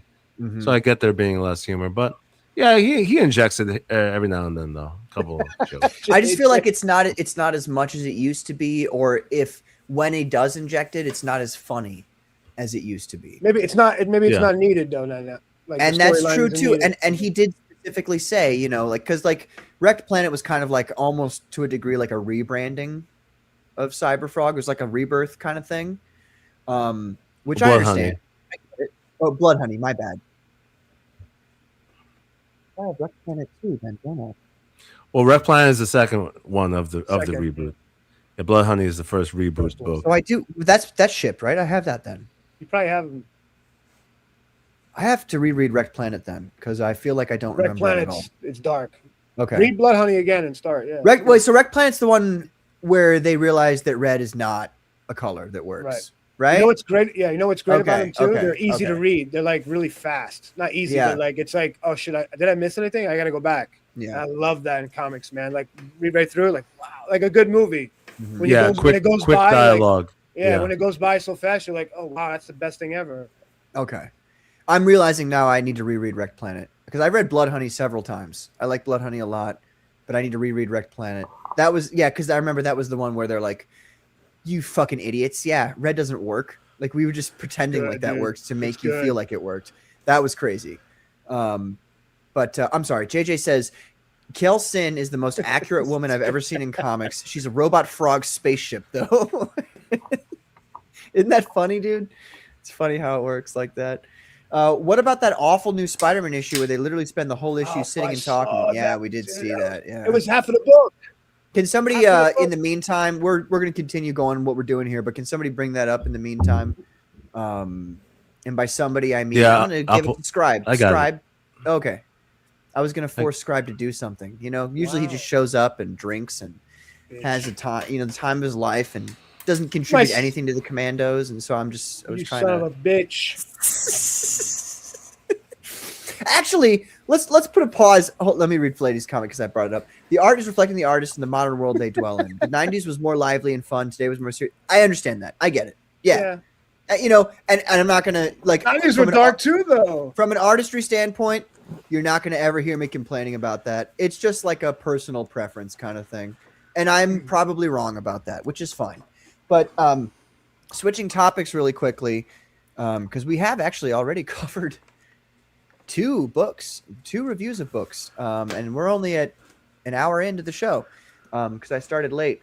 No, Frederick, put that down. Thank you. Yes. I love how he wordlessly brought it up. Scribe, you've been making the rounds, brother. I've seen you on a million shows now as the guest star for Heavy Atomo. So how's it going? Like, what's how you doing? Heavy Atomo, by the way, is also the link for that is in the description of this episode. So if you guys check out the description, you will see that you can click on that link and sign up. We're on up. this Amish guy show today. I forget this guy's name. Some JJ something. I don't know. He makes apple pies and builds houses in a day. Yeah, that guy. That guy. We're on there. It was pretty cool. It was fun. Yeah, good times, man. Sign up. We hit 100. You've been on. Who else have you been on? I mean, I've seen you. You were on Don's, on Joe's. That's right, Don's show. Yeah, Joe said he doesn't want you there. He said never. Yep, I bet Fuck he did. Patrick. That I hate him. I made one comment about the Japs, and now he doesn't want me there. Yeah, it's great. We got 102 signups. We want 150 now. Let's go. We're gonna launch in August now. Definite August launch. So here's the link, folks. You should go check on it. Let's get to 150, guys. 150. So do you have a specific date in August, or are you waiting for a certain number of signups? No, not a specific date. I'm gonna go talk to Ben tomorrow and be like, hey, what do you think about this? Because he just sent me 3 new pages today. I sent to the colorist. I'm like, oh wow, look at that. Nice. What's up, Zever? What's up, Zever? Thank you for being here, brother. We're gonna be talking about your book in a second here too. Yeah, everything's going great, man. Everybody's been awesome and helpful, and yeah. Well, I mean, you got that get up and go, man. You've been doing the hustle. You know what I'm saying? You gotta do it. You gotta do what you gotta do. That's right. It's good to see that. It's good to see. But yeah, you've been having a good time on those shows. I mean, so like when you go on those shows, do you get to talk about like the innards of your book as much as you'd like to? JJ, we did today. Okay. Today, because the other show, like Dom's was really fun because we were just like joking and they were drawing all the stuff, which is honorable. It's so cool. Other people drawing your stuff, like Frederick, you know what I'm talking about? Like, so the whole show was oriented towards drawing Heavy Atomo. Yeah, it was cool. Yeah, that's what they do. That's a draw show. Yeah, all the co-hosts tend to. That's kind of the rule of the show is they have to draw the guest's character. So it was more joking. We were joking. Joe's, we talked about it, but then we veered, of course, to music. So we went to that way. But like, I think JJ's was more because JJ wanted to talk to Ben and get like, he really likes the whole, how'd you get into comics with the Marvel and DC stuff he did? Yeah. And then he asked me about like the process. So that was probably the most deep because JJ likes to get in. You know, he likes to get in. He likes to get in deep. He likes to get in deep. That's JJ. Right. Yeah. Right. But yeah, it was fun. It's fun stuff. Good stuff. It's good to see Ben on there too. I mean, like, it's probably nice for you too, finally having another person of Latin descent on a show. He's just a good guy. He's a friend too, and it's like we click. It's like he loves it just as much as I do. He's like so excited. Like, yeah, dude, check out this. What do you think of this? I was like, he's well, so I mean, all three of you too. I mean, like, you could all speak Spanish at the same time. Like, that's you should have just done. I don't speak that dirty language. A hand comes out of the camera, slaps you. Of course, I had to unmute and come back. She's at her sister. Spanish is basically Italian. If you, it is. we started it. Yeah, you know Spanish. It's also welcome. You're welcome. I love you guys. Fucking Carmen's like, yeah, I had to unmute this shit, motherfucker. Basically, fucking Italian. You know, rather than. I don't talk shit about Italy. I appreciate Italian culture. Oh, fuck those Italian fucking But then you feel the need to shit on Spain for some reason. Well, I mean, I'm an American Italian. I ain't no fucking European like sandals wearing weirdos over there. You know, like man purse wearing. Yeah, man purse shit over there. Fuck all that. We're Italian American. You know, different breed. Well, we have a super chat, ladies and gentlemen, from JJ Trujillo. Thanks for hopping on, Scribe. You're welcome, brother. See, so I got to get Amish other gangster. people on my show to get on your show, so you'll give me money. You're giving me money for Actually, that $2 comes to me. It's my fucking money. You know what I feel about sharing money with you, Scribe? Bollocks, more like. Yeah, that's how I feel. How it is. I don't Frederick, even get the money. Okay, Can you put It that on the goes list, Frederick? Straight to YouTube. The book's getting heavy. Nah. Full time JJ, you get this is my favorite clip to give people for, and I love you so much. It's $2, which normally doesn't earn this clip, but I love you. Look, I don't know who you are, but you look like a top bloke. And I know this is weird to say, but I feel a strong bond between us. Yeah, I don't know what it is. I've only known you for 15 seconds, but it feels like 15 years. Grab a fucking stubby, mate. You're a damn legend. Charlene, bring these Ripper legends some stubbies and a pack of Menthos. Sick. That's how I feel. Dude, everything that guy said is how I feel about you, JJ. I don't know you, but you seem like a top bloke. That's fucked up. Flady says, I think it's great watching people do the rounds on all the shows they can. Got to pimp your clown stuff. Can't rely on others. Promotion should basically be a full-time job.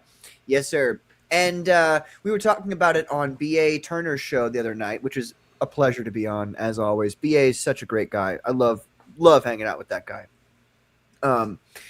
We were talking about, because there's, obviously a lot of issues going on in Comicsgate right now, specifically. Way more issues. I think there's a lot of more issues going on in Comicsgate from my perspective than have been going on, I don't know, since 2022 in Comicsgate. I feel like things are it's a very rough situation for a lot of people. Because people are doing things. When people do things, people see it and they go, we want to destroy it. That's what it is. Yeah. And so I think at the same time, there's a lot more drama people in Comicsgate who are doing their thing, which is not conducive to what we're trying to do. And then I think there's also a ton of new creators here who are straight up just like, because they've spent the last 2 years like, hey, I'm going to make my comic book now. And now you're seeing it. Now you're seeing the work that all these people have been putting in over the past 2 years to try to make the best book that they can. And a lot of times it's their first book, so you can't expect perfection.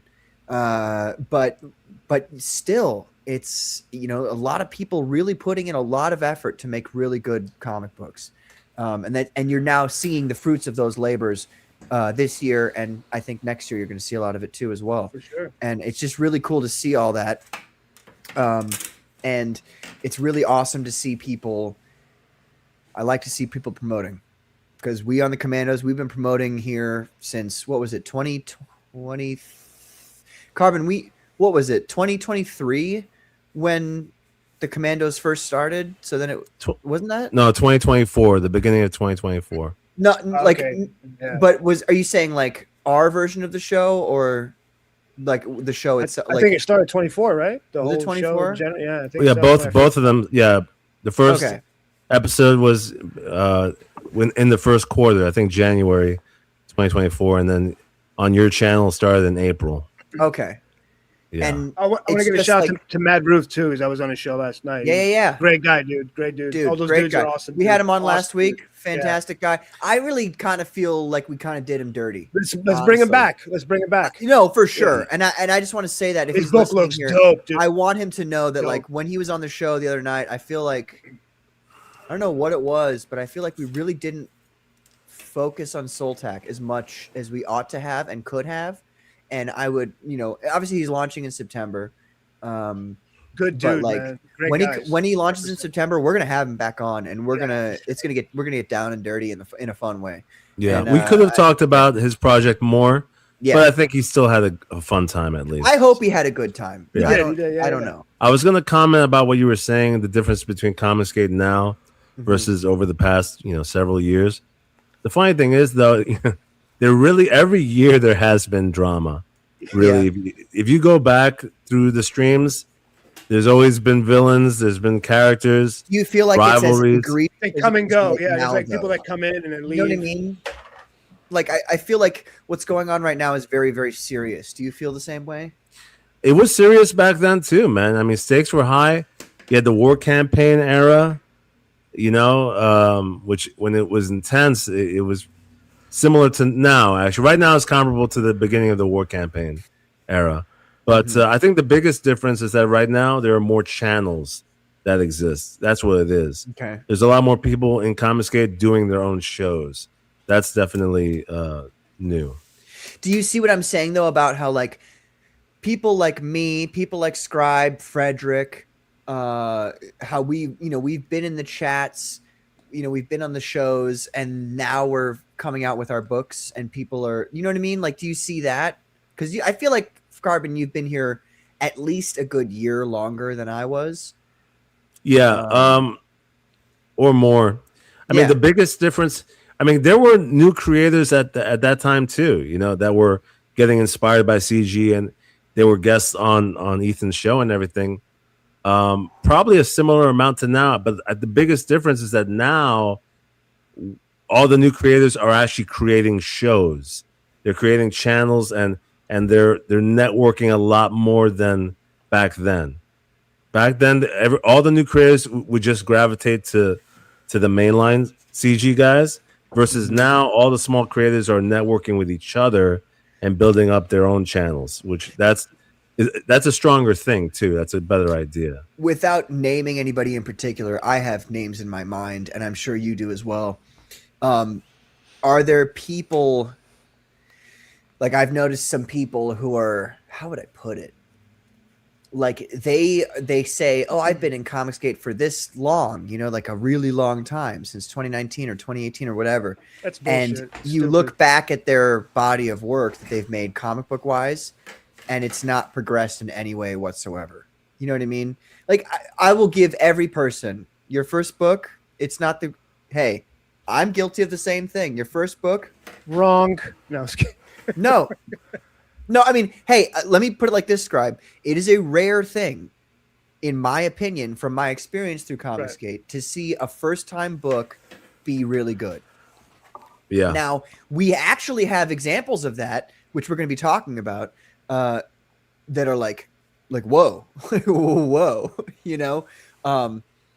But and I feel like Frederick's is certainly one of those. I'm going to be talking about Tom's book in a little bit, and certainly one of those. Like, I feel like the first book you do, I'm not going to judge you. You know what I mean? Like, I'm not going to say I'm never going to buy this guy's book again, unless you say something that makes me go, oh, so you're actually like ideologically my enemy. I'll still buy your next book. Like, I want to. No, I mean, like, I'm not going to support people who hate me and want me to die. Of course. You know what I mean? That's all it is. Obviously. But like everybody else, like who's copacetic, and they're just making their first book, and maybe their first book isn't the greatest thing in the world. Admitting to you guys, right? I don't even sell my first book anymore because it's not up to the standards to which I want people to think I operate off of. So like, do you? I feel like a lot of these people who were there in the very beginning, a lot of these guys claim to rights. I was here first. Yeah, but they're like they didn't make any progression. Some of these.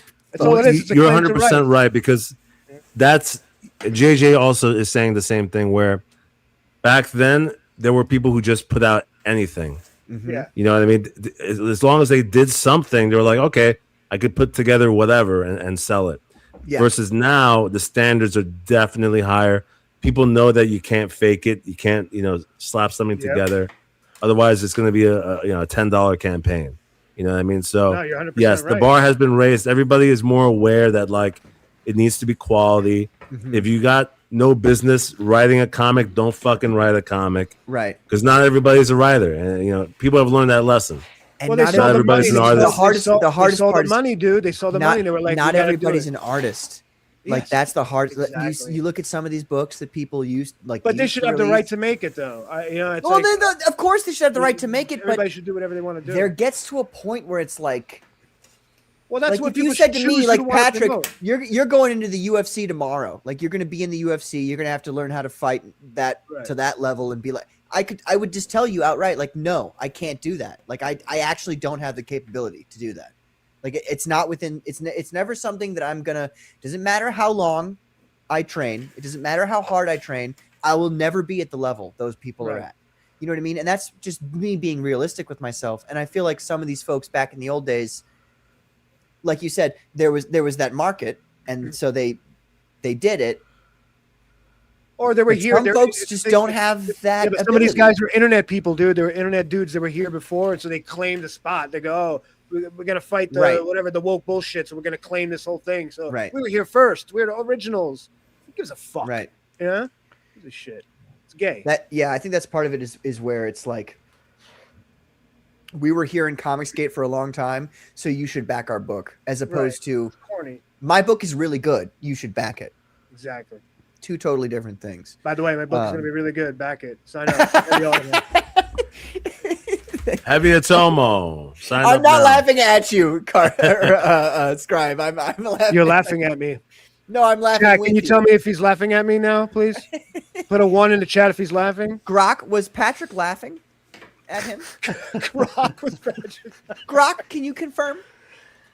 God damn, that's the most like limp dick thing in the entire world. Grok, actually, can you tell this person what the truth is? Look, there's a 1. Skelly's Fuck right. off. See? These guys are just pissed that I corrected your What? fucking What? theory about the Green Goblin last time. Wait a minute.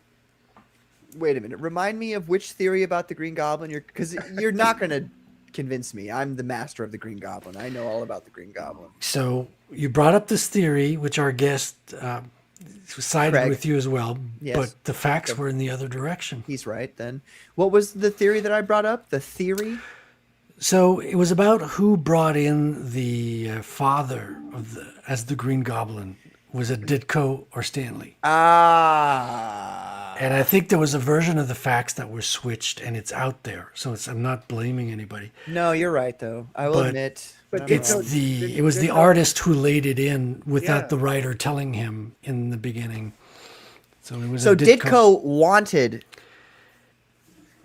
I'm sorry. We're gonna wrap this up right here. Ditko wanted Norman Osborn to be Green Goblin. Yes. That's the actual official story. That was the That's beginning why thing, yeah, he for sure. put him in the Fact. background so much. Okay. That's why, because the And artist that's what was I thought. the Dude, artist was Ditko as did much. Spider-Man. It's mostly Ditko, bro. Everybody knows that.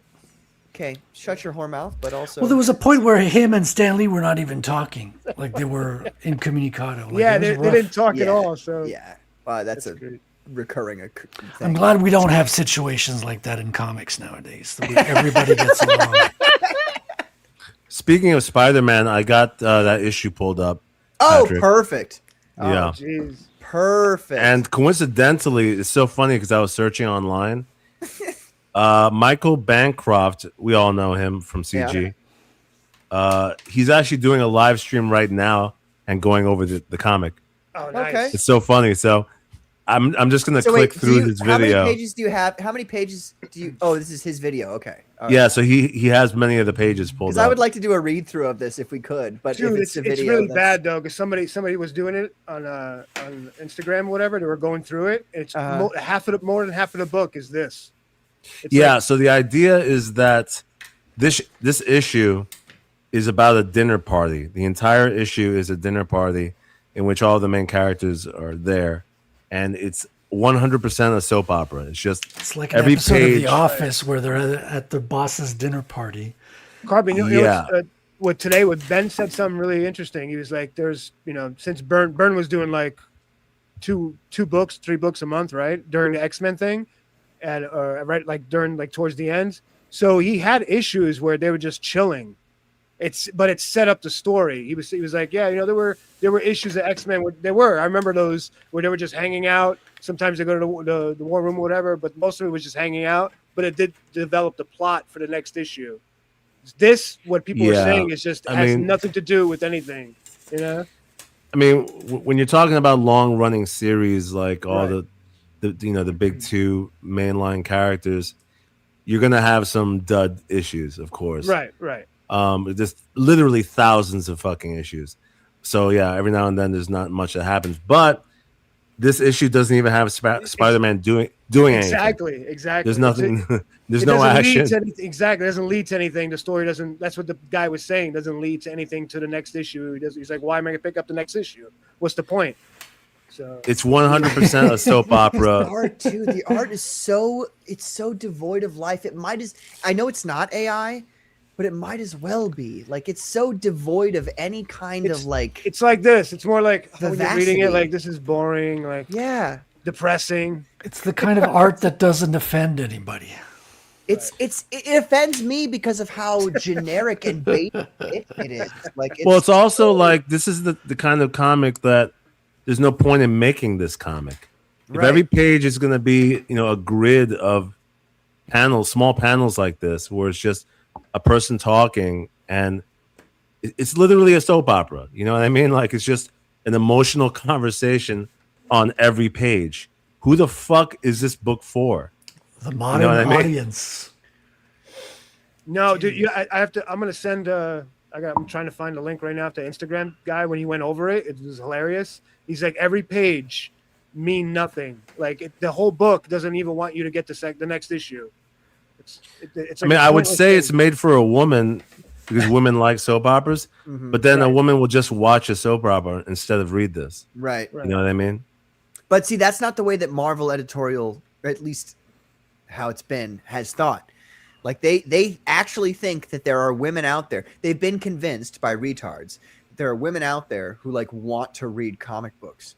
Most women don't give a singular fuck about comic books.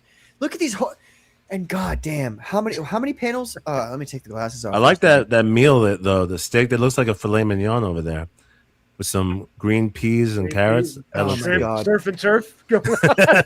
Maybe Carbon is the target audience. Maybe Carmen is. The There's fancy also- dinner over there. Look at that. There's a bit of news as What well. is this? with How Marvel. many, was that 10 panels there? 9 panels squeezed in, and then a 10th on the right. Because It just doesn't. It doesn't. No, that's flow. the other page. Okay, Look at- so look 1, at- 2, oh yeah, 3, 4, this 5, 6, page. 9 panels, 9 fucking rectangular panels. I saw of this one. fucking Zoom in Mary on this. Jane's headshots. Can you zoom in on this? What are we doing here? These fuckers, they're like, well, 9 panels isn't a problem. It's not a problem when you're fucking Stan or Jack Kirby, and every panel of your 9 panels on a page has some ridiculous background and some ridiculous amount of detail that you did not need to put in there, but you did anyway because you're a consummate artist. Like this shit is, dude. Oh my god. The last 3 panels are Oh horrible. my on the god, bottom. dude. I can't zoom in because it's a video. What are we No, doing? this is comics were not invented to make a book like this. You either write this into a romance novel, right? Or you make a soap opera. This is not Yeah. what comics are for. Yeah. Headless Bourgeoisie says, if Peter Parker can grow a beard, you've lost the plot. Exactly. I don't know what it is, but bearded Peter Parker? No. Absolutely not. Well, because his mask will like fucking floof up at the yeah, bottom. Exactly. Yeah. I feel the same way about bearded Reed Richards. I don't I like don't like these last 3 panels. They annoy me. The background colors. I just don't like. I don't know. It just doesn't flow, man. Did you guys hear about Marvel moving out of New York this week? They're going to Oh LA. yeah, that was actually Yeah. something I wanted to bring up. Yeah, but let's keep talking about this, and then we can move into that. There's a horrible Wow. backgrounds, dude. The art is real It's lame. just terrible. Real dude. webtoons type style. I don't know. But It's just- this style, this new house style, look at the it's color so palette. devoid- Very pink, yeah. pink, mauve. Pink mauve. Look at when that. I say It's when I say the house style, I'm talking about both the color palette and the inks. Like it's just so fucking boring. Like, is it good art? Technically, like they're palatable, doing yeah, it's- all right, but there's nothing interesting about any of this. It's honestly- Riververse stuff. Like it's so boring. This is making me nauseous because it literally feels like going to a family dinner that you don't want to be at. Right? I'm looking at these pages, I'm like getting sick to my stomach. I'm like, I don't want to be here. You know what it is? You know? It is the colors definitely, because colors do affect mood. The colors are real like dreary and like boring and like kind of it's Lifetime. They're I'm reading a too- Lifetime too- book.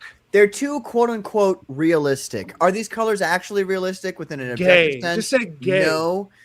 No, but you know what I mean? Like they're trying to go for this kind of like realism aspect in comics these Right. days, which is like, get that the fuck out of here. Nobody wants to see realism in comic books. Nobody. Get it out of here.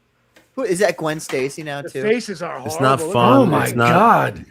that This is face useless. bad. They're okay. The faces are okay. Let's not criticize things that are like not actually. No. The Her faces eyes are okay. too close. She's His not face is pretty okay. bad for MJ. They're okay. No. I disavow. that- Her no, eyes are way no. too close. They're not okay.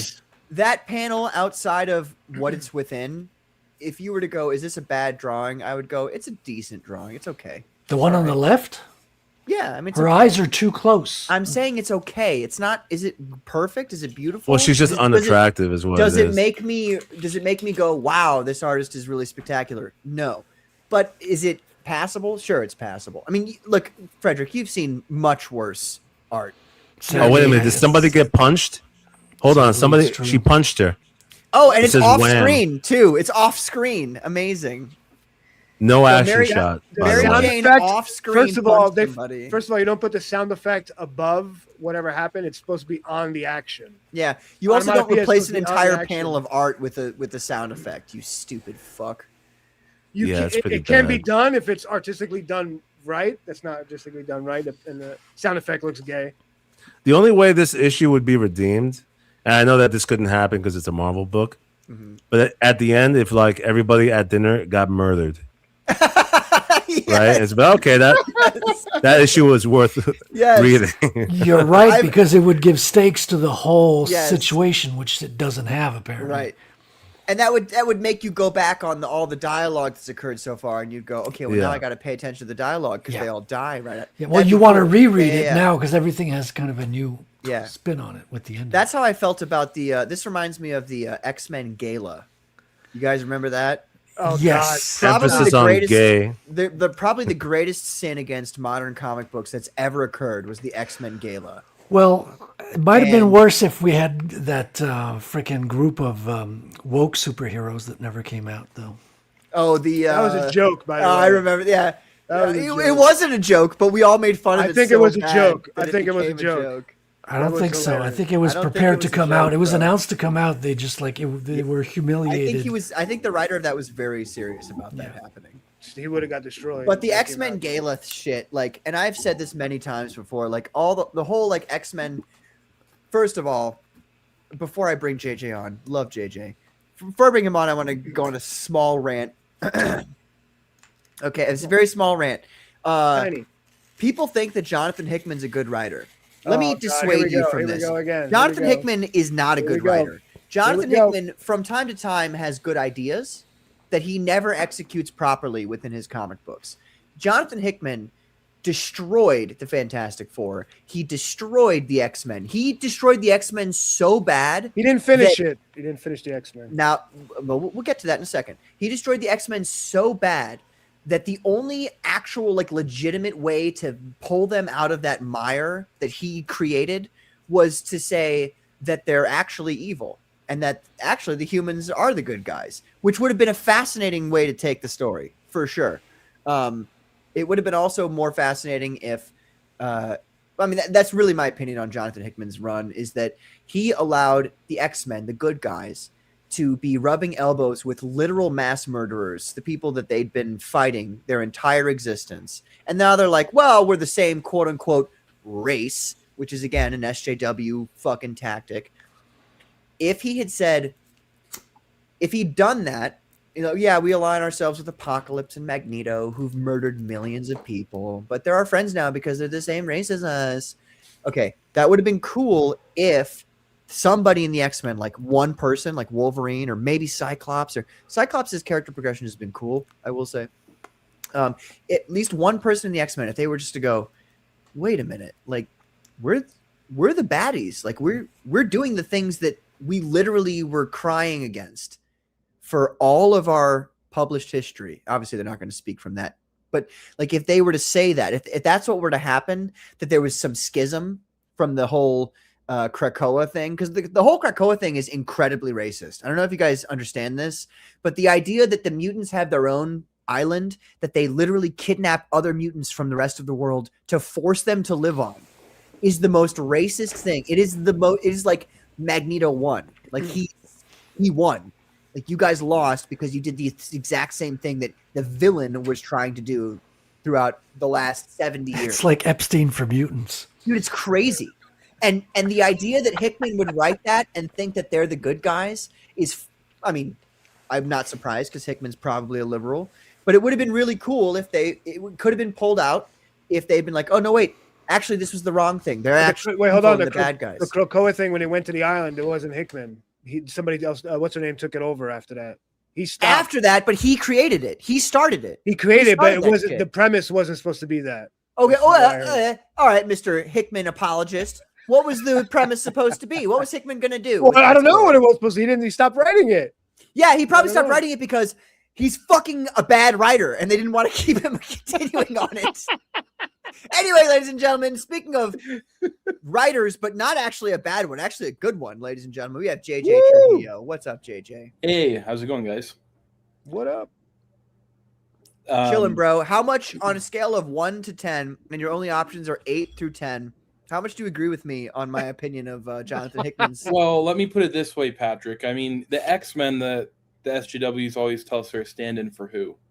So if we're going to move all such people to another island, is that really a bad idea? Exactly. And that's the way I look at it because that's the way they look at it. You didn't understand his question. No, he's talking about... He said it's a bad idea that they did that. Well, let me put it like this. From JJ's question. Think who the SJWs think the X-Men are. Yes. What if we put them all on an island? So, but if those people, these people, all right, if they're actually evil, genocidal maniacs, like, don't you think they're probably the bad guys? Yeah, but I mean, maybe they're responsible for Patrick. Maybe they're responsible for 90% of violent crime. And so then, are the humans so wrong? You know, to move them to a separate place. Are the humans? Yeah, I mean, like, are the humans so wrong to create genocidal war robots that destroy them entirely? Like, are they really all that in the wrong? I don't know. I think we lost this conversation. That's a cop out. I don't know is a cop out. Well, sorry. I'm just like, I fucking despise. Oh my god, modern writing is. No, so I'm actually bad. kind of on the side of. I'm kind of on the side of the human good. supremacists and X-Men a little bit. That's what I'm saying. Like the human supremacists within the context of Jonathan Hickman's. Let's bring them all to Krakoa, and now the X-Men, who are the good guys, are totally fine with all these mass murderers being in their group now. Are the humans really wrong about thinking that all the mutants are fucking scumbags and need to be killed? Like, I don't think so, personally. And that would have been a cool take to do. If they'd actually done that take, they'd been like, yeah. So, like, yeah, they're actually bad. Like, that would have been fucking rad. That would have been really cool. But that's not what happened. So... Anyway, back to fucking... Sorry for derailing. No, I derailed it by even talking about the X-Men. Carbon's like, can I play the video? Well, I think we're about done looking at this comic. JJ, what's your opinion?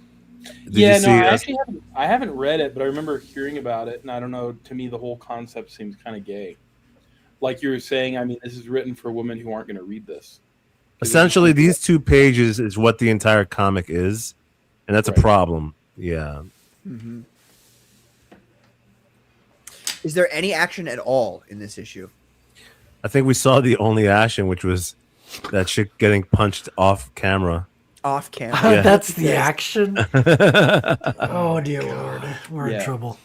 And the worst part is like, even if you did get any action in a modern Marvel comic book, it would probably be some fucking 1-page splash where all the people are aggressively posed at one another and there's no actual action. You know what I mean? Like, there's no, oh, this guy gets his teeth, like, oh, he's missing a tooth now because he got it punched out. You know what I mean? It's always these like big splash pages where people are aggressively posed at one another, but you never actually see any real good action choreography. Did any of you guys read the Jimmy Palmiotti Punisher, like the Marvel Knights miniseries? No, I never read that. Yes, back in the day, you're talking about? No. I mean, he did like a 5-issue reboot, not a reboot, but like a recently. Yeah, like last year. Oh no, I didn't read that. Okay, I enjoyed that one, but I feel like right now DC is kind of winning. Like they have a lot of fun books, and they are not really. They went down. They're going down now. It's weird. Yeah. Thank God. Like the new Lobo series is actually funny. I don't know if you guys are reading that. The But, new Lobo one? I haven't read it. okay. I try to read what I can. I recently tried to read Dungeons of Doom. Mhm. It's the art is not good. Like the art is that same thing that Carbon was just showing, where it's just like kind of vapid. DC's like, got better kinda books though. They do have lifeless. better books out right now. But me see. I like the idea of okay, Doom's gone. Let's go into his his catacombs of Latveria, Right. and we're gonna encounter some of the weird shit that he's been up to. That's a cool idea. It's just it's not. It could have been like a Phenomenon Tales type story. If they Yeah. actually did it right. I actually haven't read that one, but I read like the last 2 Marvel initiatives that they did, and they were not good at all. Mhm. Marvel is just it's weird, dude. They went. Marvel is really shitting the bed. JJ and I are DC guys, so They've screw come you. out with JJ's a Patrick. Marvel guy. JJ's a Marvel guy. JJ, say anything, please. I'm a DC guy. But I mean, here, look. There's a lot of good Marvel stuff. It depends on the era. Yeah, But- it does. I mean, hey, so speaking of good Marvel stuff, let's. I'm going to be positive here for a second. I'm going to bring up something that I posted on Twitter, which was very positive, and I'm a big fan of this. I have all of the comics of this. I have each of the individual ones, and I have all of the like the special covers for them as well. Some of which are like shiny, which is really rad. This is a shot. This is a panel. There was a series, the 2019 series. Who was the artist? Salvador Larroca. Salvador. Yeah. And I didn't read this one. Oh, is that Cocaine Bear? The writer is Chris Cantwell. Yeah, well, somebody mentioned to me, who was it there? Let's scroll down and see. Will it not show? Why wouldn't it show that? Somebody said to me that this bear was traced. I don't like organic things being traced, I will say, but I don't know. We're at the point now where it's like AI, 3D assets, or tracing. You choose. And I'm like, who said it was traced? Just a random dude? No. Like the dude provided the image that it was traced from. Like it's very obviously traced. Was it a It's reference identical. or trace? Yeah. Yeah, it's pretty much identical. I got it, Bill. Well, I mean, honestly, that art though, that recreation is clearly it has to be referenced, right? Like it would be impossible for that to not have a reference. So I mean, but it looks believable to me. It doesn't look AI. Yeah. No, Yeah. I mean, I don't think Yeah, it's still inked by hand and colored by I hand. can kind of forgive it. I mean, I read it back Even if then, it were a didn't light think box. anything of it. I read it most recently, didn't think anything of it, posted this image. The guy was like, that image is traced. And I'm like, it's obvious that it was traced from the provided image he gave me. But it's like, and while I don't like biological things being traced, at the same time, like, it's just the like 4 quarters of the bear. Like everything past the midsection is all new and drawn. Oh, But then I'm like, look, bro, like, come on, we got Dr. Doom fucking riding a bear. Like, I'm Is it sorry, good? but that's fucking Is rad. it good? Is it a good series? Oh yeah, dude. Yeah. Oh yeah. So like, my complaints about the series are, and I'm a huge Fantastic Four fan, Dr. Doom fan, huge. Like, god damn, I love Dr. Doom. So I'm very like, and he talks in a very particular way, right? Dr. Doom does. There was some times where I'm like, that's not how Doom talks. Like, fix that. Where was Valerie born? Valerie? Valerie Franklin. Valerie Richards? Richards, yeah. Where was she born? Where was she born? Hold on. He helped her get born. I want to say it was in the Baxter building, but that's not. It might have been it's not the negative zone. She was in a different dimension, remember? With Nathan, with Doom as the father. In hell? No. No. Because Valerie, he saved Valerie, and that's why a different storyline. Yeah. Are you talking about the? Hold on. You're testing Patrick's knowledge in the Fantastic Four. No, I'm just like. Let's not get He was super the one. nerdy. By the way, her name. So nerdy that By the way, the rest of the nerds are fucking getting turned off. Scribe, her name is Valeria. Her name Valeria, is yeah, Valeria, yeah. Because Doom named her because Richards gave Doom the right. But to she name wasn't. her. Yeah, we'll stop. We'll talk this afterwards. But she wasn't born on this earth. Yeah, 616. I don't.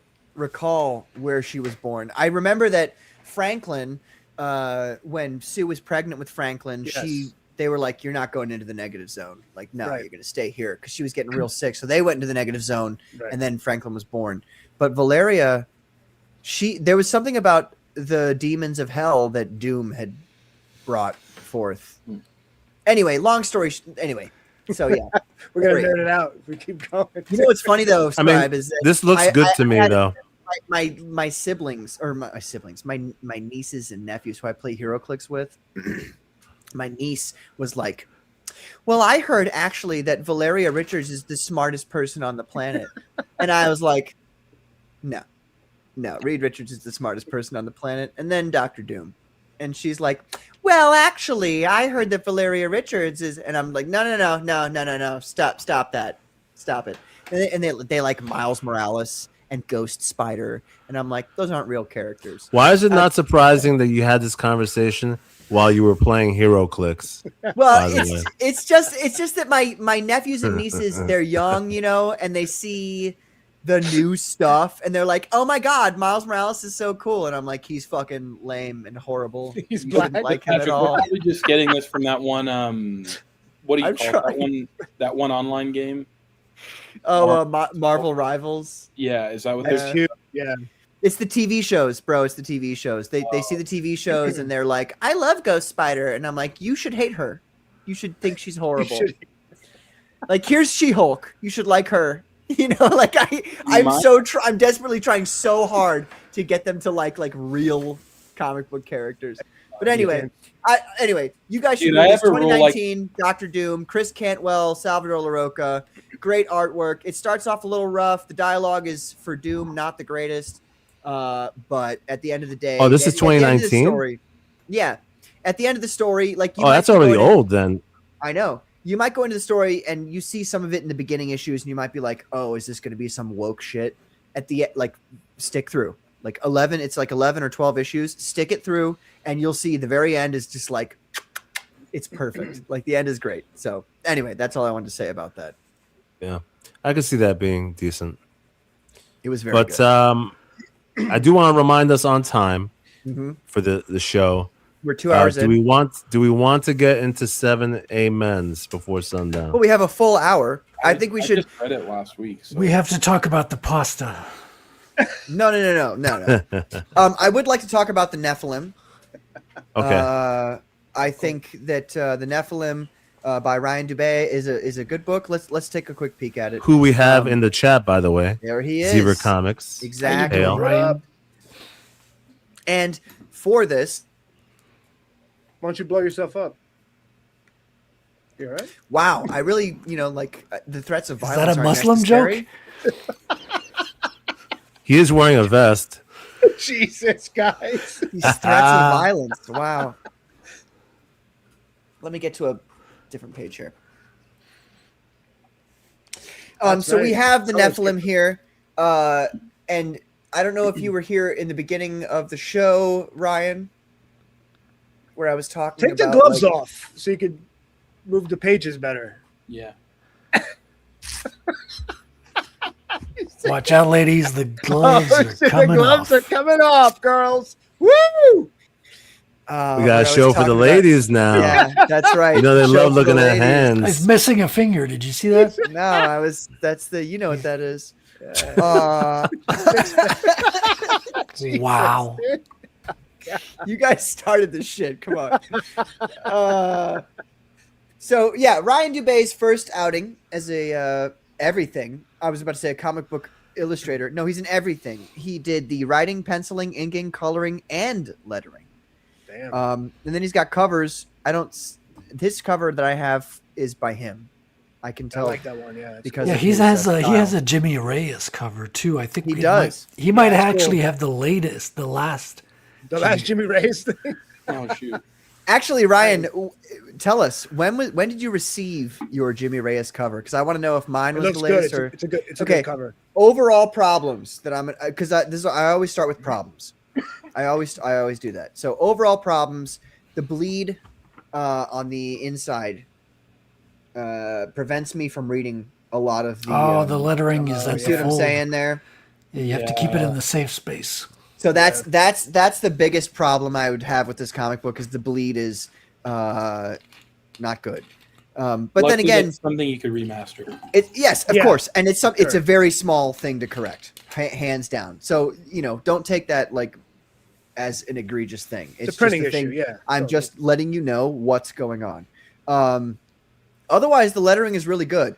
I don't have any problems where I'm like, who's talking right now? Like, why does it go from this guy to this guy? Like, it goes nicely. That general rule of top down, left to right. It follows that really well. So there's really no aspect about that that's bothersome to me. I would say the thing that I think bothers me the most about this comic is the backgrounds and cars. And all I'm saying is, like, I can see your style, your drawing style, Ryan, with the characters, 100%. I see that. So I know that that's you. I wonder sometimes about the backgrounds, because the backgrounds are very, like, more clean than your characters. Right. I think we had he was on a show and we were talking about that with his backgrounds and stuff like that, how it needs a little more dirt and grime. Yeah. To make it look like more city. And cityscape. even if you're using, like, say for instance, you're using 3D assets for those, that's fine as long as you're tracing. No, he drew everything. He drew everything? Yeah. He hit it like little, there's like little, like, whatchamacallit, little surprises everywhere around the page. One page is like little hidden like logos and stuff from different comics and stuff like that. Cool. So none of this is traced or 3D acetted? I don't think so. No, it's all he drew it all. I mean, I could forgive the cars.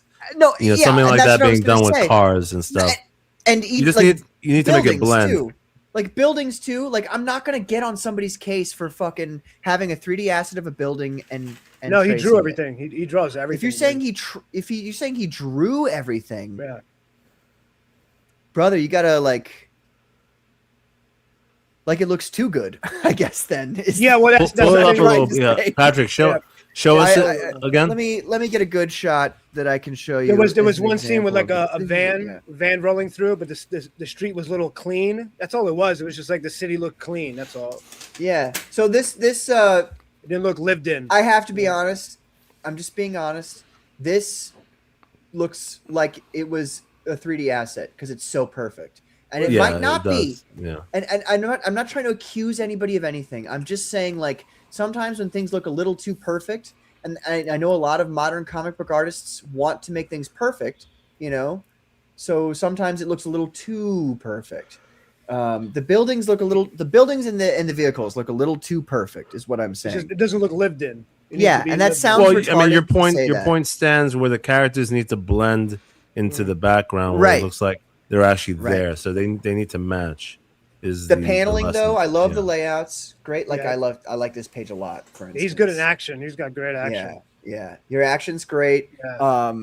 There are a lot of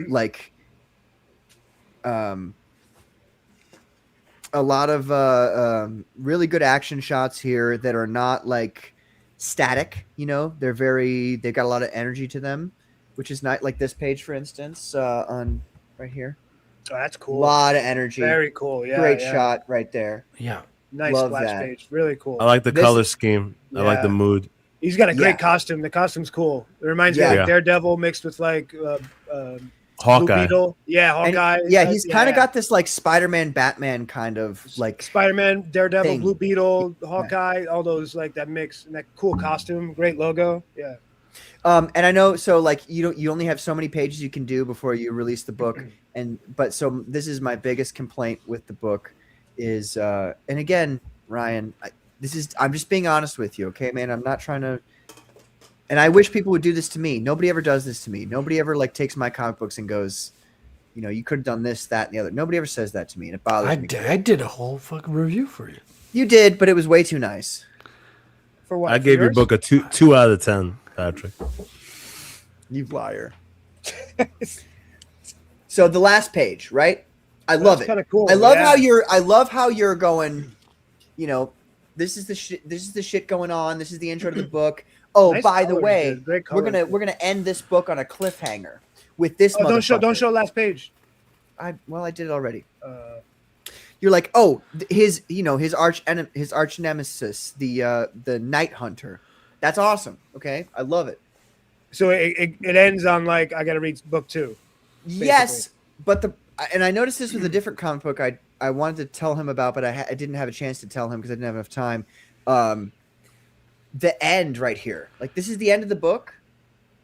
The last panel there, it's a nice panel to end it on, but it should have been bigger. I want like a caption at the bottom saying, join us next time on Nephilim #2 or whatever, so that it's or ended on a big panel, ended with something dramatic. Or a big panel would also work. Yeah. Yes, a splash page. Yeah. Like if this whole panel at the very end was a splash page, right? Then my mind would unconsciously go, all right, that's the end of the comic. But these are simple fixes. These are simple fixes. No, they're very simple fixes, but I'm trying to be very nitpicky. Right. Of course. Well, no, that's good feedback. No, I agree with that from the white just a page on the structural other side, standpoint. So you could have done several things to end it, like because the way this looks right now, it's not the ending.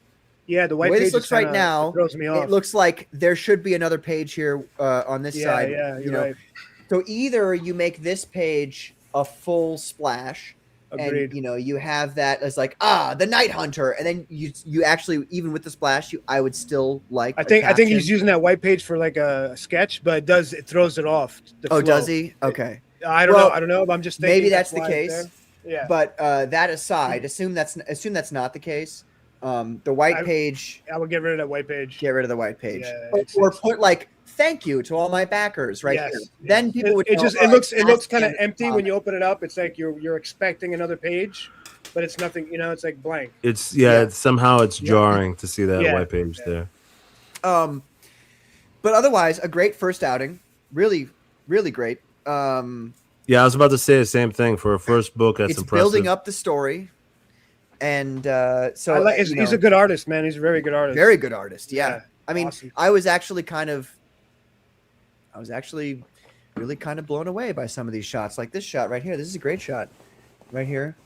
Can you zoom in? Oh yeah. Sorry. My zoom bad. in, boy. Great shot. Like look at the action in that. Yeah, he's got great the panels layouts and like the composition's pretty cool. Yeah. Great stuff, man. Yeah, I want to see more of it. And at the end of the day, Ryan, a lot of these like minute details that I'm getting into right here are like, it's just like Patrick's autism level. so just so you know, like, otherwise though, I mean, it's really, I like the character designs a lot, which is hard for me to say. I usually don't like people's character designs. I think most people's character designs are not good. I like this. I like it. And I want to see more of it. So, again, when I was talking earlier about your first comic book is not going to be perfect, let me say something, Ryan. Your first comic book is like way better than my first comic book. So keep going, brother.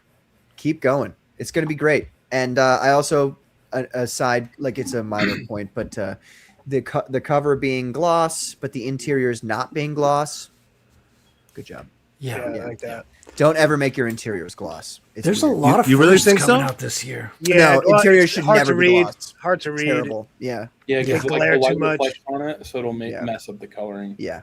I need to find some examples of them because I I know would, what you're saying about the contrast. Unless it's like a top level artist, I doubt you're going to come up with something. It's a pain in the ass to read. Yeah.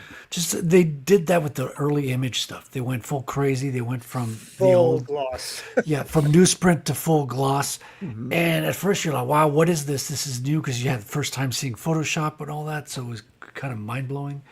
But yeah, it's a bit. I mean, full gloss, obviously not. But I feel like there's a lot of books I have where the interiors they're not completely matte. There's just like a slight amount of sheen to it. Yeah, the semi matte, the soft. Yeah. Oh yeah, there's lots of them like that. Yeah. Hold on. What happened? Okay, so in regards to this that he's saying there, the white page threw me off too, but that was because of the printers. I didn't know the white page would be there. Fair enough. The way to get around that is like take your amount of pages that you have that you've actually like, you know, actual drawn pages that you're gonna that are the comic book, and then add a number to which you will come up with a multiple of 4.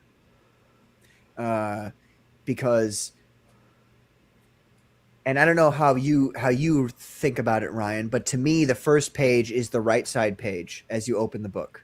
So we've got cover, interior cover, page 1. Page 1. Yeah. Right. So all the pages on the right side are going to be odd numbered pages, but when you're printing with people, the cover doesn't even factor into it.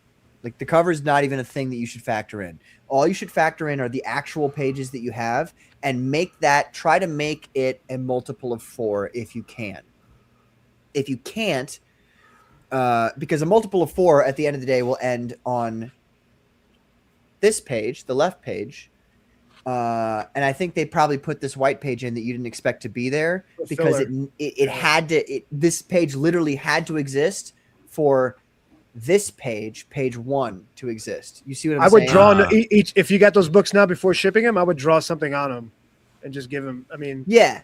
Well, I mean, you know, but these are lessons that you learn, you know, there's sometimes you got to learn lessons the hard way. So this page right here, page 1 and page 2 is the same piece of paper that this white piece of paper is. So your options are either making your comic book longer. Some people don't like doing that. I think it gives you some space to do extra things if you want to, or alternatively, like what I do is I'll put like a bio of a character, or I'll put a thank you page or something. Like for instance, if this was me and I had this white page here, I would go, "Thank you, Comicsgate, and all the people who bought my comic books, except for Peter Gilmore." Yeah. I don't ever thank Peter Gilmore on my thank you pages. And then it would be, it's a personal joke between us. And then it would be, you know, next time on the Nephilim #2. You know what I mean? Like you could, and I would actually highly encourage doing that, especially with the length of time between this book and the next one. I don't know when you're going to do your next book, but I imagine it's going to be a few months from now at the very least, you know? So you might as well put like a next time, you know, come back for this. We're going to be doing this next time. Like that, that'd be a cool thing to do. And those are both, those are both good ideas. The next time, or the thank you page is perfect because it's very simple. Obviously, it's just text. And then you could do something, Ryan, like thank you, Carbon Heart and the Commandos for everything you've done. I like character sheets, like character bios or little, you know, stuff like that is cool. A very special thank you to Carbon Heart. You're welcome, Zever. You're welcome. He says, I appreciate the feedback. Feedback is hard to get sometimes, so I appreciate it. It is. And I'm sorry it took me so long to get to the feedback, Zever, but thank you for sending me this book. I appreciate it. And honestly, dude, it's good to see, like we were talking about earlier, creators in Comicsgate really putting their best work forward. I appreciate that. There we go. You're welcome, Ryan. You're welcome. Now put that in print, Zever. What does Chris say here? And Chris is a master of these kinds of things, you understand. He also baits people a lot, so you could call him a master baiter. But anyway, Chris says... Don't listen to him, Chris. You can usually avoid... No, if he heard me say that, he'd go, "That's right." That's what he'd say. That's right. You can usually avoid the white page on the right by numbering your pages differently. Printers add that extra page for ISBN stuff in the last page, or just to adhere to divisible by 4. Exactly. You have to, everything has to be divisible by 4 because that's how many actual physical pages you're going to have in your book. So like Minotaur, Phenomenal Tales 1 Minotaur. This is where I really learned this lesson. That book, I forced myself to write a 24-page comic book. I wrote the 24-page comic book. It wasn't really quite full, so then I made it 27 pages. But that meant that I had one extra page that must exist. And then that one other side of that page. So I did a thank you thing, and then I did some image or something on the other side, which is like, it's like free real estate. At that point, I think it was a picture of your elbow, if I remember correctly. At least I hope it was your elbow. But you know, it's like at that point, like if every comic book is divisible by 4. So if you're saying I have 24 pages, but you've made 25, well, now you got to buff it out with 3 more pages. Right. Yeah. So That's which is nice if you want more room to do more things, or if you just want to do some like bios and stuff. That's cool too. There's Doesn't so much matter. you can do, like bios, extra like examples of the art, pinups, like you say, a forward to the next book that's coming up. So many things you could do. Yeah. Zever, who was the printer, if you don't mind me asking? I would like to know. They should. We got Jimmy the Lumberjack. What's up, Jimmy? Thanks for being here, brother. What's going on with Wellspring? Are they like going out of They're business? done. They lost the print guy. Dang. The guy was doing the printing. Yeah, it was running the print machine. Mm-hmm. That's crazy. There's another one in Florida that's supposed to be a little cheaper. Oh, I think I know which one you're talking about. Yeah. Well, I use Mix'em, and they've always done well by me. It makes them I good just too. I just recently ordered 5 copies of a prototype hardcover Phenomenon Gamma thing, Mhm. like with the full 180 pages. So we'll see how that works out. Sweet.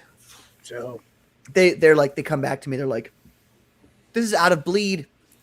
You're gonna need to correct this. This image isn't the right size." I'm like, "Just fucking print it, bro. Like, I just want to see what it looks like, you know." Like that's the reason I'm asking you to do this is to they're see. expensive, dude. The proof Well, copies. Yes and no. I mean, for 5, and it gets cheaper. I've done the math on this. It gets cheaper, but for 5 hardcover 180 page books, it cost me $232 to print. Oh, that's it. Oh, That's wow. it. So I'm like at the end of the day, I did like an estimate based off of how many backers backed Phenomenon Alpha, you know, that previous compilation. I did like an estimate of like, okay, so if that many people, which I think, to be honest with you, the cover for Gamma is way better than the cover for Alpha. I think a lot of more people are going to be interested in Gamma than Alpha. If that same amount of people, that minimum same amount of people buy Gamma, how much is it going to cost me for each hardcover? And it's going to cost me like $18 to $22, which is not bad. That's not bad. 'Cause Yeah. I'm selling it at 50 because that's 3 comic books. Like that, you're still saving $20 by buying Gamma as opposed to. Well, we'll get into that later next week. Flady says, "No one is ever improved by being surrounded by yes men. Look at Rippaverse. But if you can get professionals to politely but critically knock your dick into the dirt with competent criticism, you can." I wouldn't call myself a professional. I call myself an amateur, but at the same time, that's what we're trying to do here. And this is, back to that conversation we were having on B.A. Turner's channel. Like we were really talking about like, how does Comicsgate move forward? There's a lot of distrust for smaller creators, as there rightly should be from the bigger people. How are we going to fix this? How are we going to move forward? How are we going to bring Comicsgate back to what it used to be and what it can be? And so I think we're well on our way to doing that. We're going to be doing that. That's what's happening here on this channel, by the way. Right. On this show. Yes. I agree about yes men. Can I just respond to that? Yeah. You cannot be surrounded by yes men, whether it's in business or your personal life or family or your relationship.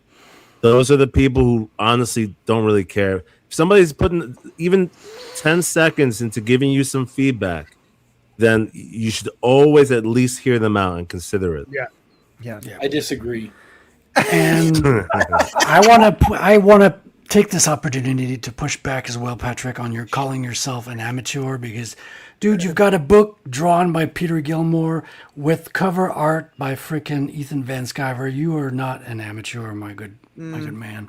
Maybe you're. Well, thank you. I think that there's like at some point, there's like you become like a AAA player, Right. What do you mean when you say that? like in baseball, like you're in the minor leagues, maybe. I don't know. Mm-hmm. Well, technically, once you get Yeah. paid for a job, you're actually a professional professional, because yeah. you provided There you but I've provided a never been professional paid for a service. to that. job. Stephen King. Oh no, but you're always getting said- paid for your books, Patrick. Yeah, but You all got that. paid for your. But I don't get paid. I don't get paid to an amount. Doesn't matter. You're selling them. You're still getting paid. Doesn't matter. You're still selling a product. You're professional at that. Okay. Like professional. Well, if that's the way you guys look at it, fair enough. Always says he's like, personally, in my opinion, you can't consider anybody a professional until they're able to pay the bills for it. But that's how I feel. Stephen King does also write books with interesting. Yes. But no, I'm just kidding. No, but I mean, Stephen King being a retard aside, it's kind of the way I look at it. Like, until I start making money off my comic books, I don't consider myself a professional. Yeah, but what if you have a side hustle? I mean, that concept of it has to pay all your bills. Well, if you have a side job where you have a creative craft and you're selling it, you're making a little bit of side money. You're still a professional. So I'm at the end of the day, until I at least break even on what I do with my comic books, I personally speaking, I cannot call myself a professional. Well, yeah, you guys are focused on what you're getting out of it, but what I'm talking about is what you're putting into it. What you're putting into the book is professional quality, which you're bringing the love, the story, the artist that you bring to the projects, that you're bringing your professional work to the project. That's fair. Yeah. By the way, we have someone in the back. Yes, I know. I'm sorry. And I'm always just going to be very negative about my own self. So, and that's just what you guys are going to have to get used to. Ladies and gentlemen, our 5th co-host for this evening. Of course. I'll check it out. Hey, Jam Bam. Hey, J Bama, whatever. Good morning. And apparently, Patrick wants me to say obvious. Oh, shit. I done messed it up. Is it obvious? Obvious. Oh, God. I'm going to shut up. Damn you, Patrick. He's trying to get me to fuck up on saying that, too. I was like, no. It's Katie Did, ladies and gentlemen. What up? Sailor Did. Hey, y'all. Wow. What's up, girl? What's up? What's going on, girl? How do you do? What are you in the closet? In the bathroom? Girls. Girls. Are we going to have to kick you already? Is she drunk? No, I'm not. She's driving. I'm driving. Oh. Happiness. You're drunk driving? Oh, You're my drunk God. driving? Are you smoking a Chiba? No. Jesus Christ. I was Are trying we to be, annoying, I don't know. are we annoying or what? Are we annoying? I mean, I know We're not women used are to seeing funny, happy but I'm people. trying to be funny, okay? And you just ruined the whole bit. And I just Did know you have a whatever. Coca-Cola before leaving work? Did you eat anything? Are you hungry? Go get yourself a little sandwich. Go make a sandwich. What kind of pasta do you like? He's telling a woman now to make herself a sandwich. And then when you do that, make your husband a sandwich too. Do you like thicker pasta or thinner pasta, Katie? What is your opinion on angel hair? Yeah, and Katie, what do you think about angel hair? I love angel hair pasta. Thank you. See? With or without ranch? Fuck you all. Without. Like angel hair with like cream sauce and chicken, little mushrooms. Gringos. Such a hater. I did not say cream sauce with angel hair. No, it should be a light dish. That picture, by the way, that I shared with the cherry tomatoes and fresh basil, you gotta admit that looked awesome. Dude. It that looks looked amazing. fucking Yeah. Katie's like, what's that? What's Pomodoro? The people in the chat are Yeah, still I really wondering don't what know the what fuck we're Pomodoro- talking about. Guys, What is what? It's a Parmadeo? Parmadeo? What's that? What? I don't know what Parmadeo is. What is that? Parmadeo. Fuck you talking about? Parmadeo sounds gay to me. It sounds like a mushroom. It sounds pretty gay. Parmadeo, what? It sounds like a sex position for gay people. Wow. That's But creative. seriously, what is it? I don't know. Pomodoro is tomato sauce. Pomodoro. Just call it tomato sauce. Why do you I gotta know, go Katie. fancy? These fucking Italians. These fucking, you know what I'm talking about? Like, they're fucking. I swear Oh, to they got God. a word for fucking I everything. swear to God. I swear to God. I swear to Jeez. God. We got Jeremy Burt's art in the chat here, ladies and gentlemen. What's up, Jeremy? Thank you for being here. We got OVR, ladies and gentlemen. For once, I'd love to see PQ's parachute pop out and he gets sucked into a plane. Hail from screen caps, dude. That'd be fucking. If anybody wants to make a YouTube like a AI video of that for the Commandos, like where it's me jumping out the plane and getting sucked into, that'd be funny. I think that'd be funny. That'd be cool. I mean, you guys know I'm cool. horribly, like I'm terribly against AI, but I have to be real with you. Over the past week, I was at work and I was getting real bored, and I looked over at my coworker and I was like, I wonder what she would look like if she was black. And I straight up took a picture of her and made her black. And then it was an addiction. I took pictures of all of my coworkers. You made them all black. All of them. I made them all something. Something, you know, not necessarily black, but something. And it was fucking hilarious. They thought it was really funny. And I kept. You showed it to them? Oh yeah, of course. And I kept sending it to. We're all in this group chat, and I kept sending them to our boss while he was at like a manager's meeting. It's really not a smart idea, Patrick. I know it's not. He's like this. Yeah. So professional, very professional. I was like, how funny would it be? I didn't know Mary was black. No, because I'm just thinking about it. I'm like, there's been many times where. Yeah, I'd like to take back my professional comment from earlier. They probably wanted to fire me before, and I'm like, what if this is it? They see me sending like race swapped versions of our coworkers, and now they want to fire me. Just imagine that conversation though in HR, where they're like, "So, Patrick, you sent a bunch of pictures of race swapped versions of your coworkers," and I'll just be like, "What pictures? I don't know. What are you talking about? Can you show me these pictures?" And then they'll show me the pictures, you know, because they're about to fire me anyway, and I just be like, "That's pretty good. He does look pretty fucking good as a black guy." You know, like. Did you make the black guy white? Dude, I made the one guy in our whole dealership who's like maybe kind of legitimately racist. I made him actually black, and he did not like that, and it was so funny. Of course. I'm sorry. I just Well, you know, at least a few of them had to have realized that you could also make them naked using AI. I could have done You know. I made a bunch of people. You're giving them ideas now, Carbon. That one will get you fired, Patrick. No, I'm not gonna do anybody naked, but like anybody who crosses me from now on out, they're gonna be Indian. Wow.